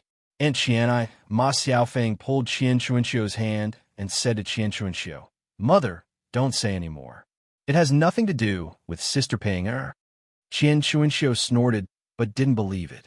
Ma Xiaofeng immediately said to Zhao Ping, Sister Ping, you can go back now. Don't take my mother's words to heart. She just cares about me too much. Zhao Ping nodded, then left Ma Xiaofeng's yard with the donkey. After Zhao Ping was gone, Qian Chunxiu questioned Ma Xiaofeng. Xiaofeng, tell me the truth. Did Zhao Ping hurt you? Why didn't you tell me to get even with her? Ma Xiaofeng explained patiently. Mother, although it was Zhao Ping who hurt me, you should be blamed for it. Why not? Could it be that you were hurt by her for nothing? Seriously. Mother, why do you care so much about it? What can I do even if I really get even with her? How much money can I pay? We can't be in a deadlock with her now. I'm going to open a stall soon, and I'll be able to make a lot of money by then. Mother, it's not worth it for you to hold on to her and not let her go. Xiaofeng, you're right. Qian Chunxiu thought that it made sense, so she nodded. Ma Xiaofeng said again, Mom, don't worry. When I earn enough money, I'll definitely let you live a good life. When that time comes, I'll let brother study, so that he can be outstanding. Our family's life will definitely get better and better. Hearing Ma Xiaofeng's words, Qian Chunxiu's heart was suddenly filled with joy. She smiled and said to Ma Xiaofeng, Xiaofeng, you are really a good child. You know how to be filial to your mother. Mother, this is what I should do. Ma Xiaofeng knew that it was not easy for Qian Chunxiu to raise 2 children alone for so many years. She wanted to earn enough money to be filial to Qian Chunxiu, because she thought that when Qian Chunxiu was rich in the future, Qian Chunxiu wouldn't have to hook up with Zhao Wenxue. She had the ability to support her mother, so she didn't need to get any benefits from Zhao Wenxue. Paper couldn't cover fire forever. Ma Xiaofeng was worried that she would be caught by the villagers. If that happened, she would have a hard time in the future. Zhao Ping continued to lead the donkey.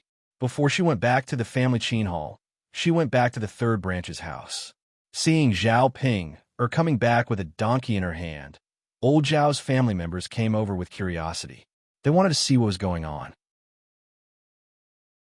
The third branch's family was completely different from before. Why did Zhao Ping bring a donkey with her? As soon as Zhao Ping arrived at the courtyard of old Zhao's house, she shouted to the third branch's house, Mother, I'm back. I'm so thirsty. Give me a cup of water to drink. When Zhao Ping was shouting, Zhao Yan was also in the third branch's house. When she heard Zhao Ping's voice, she frowned. She was already an adult. Did she have no hands? She had to ask others to help her drink water. She was really lazy.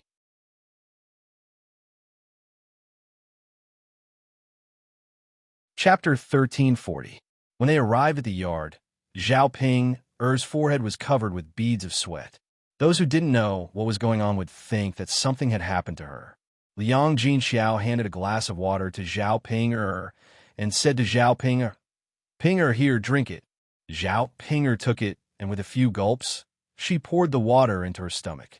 After drinking it, Zhao Ping'er wiped the corners of her mouth and the beads of sweat on her forehead. She sighed and said, "I'm so tired." "Ping'er, what's wrong with you?" Liang Jinxiao asked curiously when he saw Zhao Ping'er's appearance. He couldn't figure out what Zhao Ping'er had done and why she was so tired. Zhao Ping'er breathed a sigh of relief and replied, "Mom, I went to the town today and bought a donkey back." Liang Jinxiao frowned and glanced at the donkey in Zhao Ping'er's hand. He was still puzzled. "Ping'er, what's wrong with that? Why are you so tired after buying a donkey? You can sit on the donkey cart when you come back from Yang City.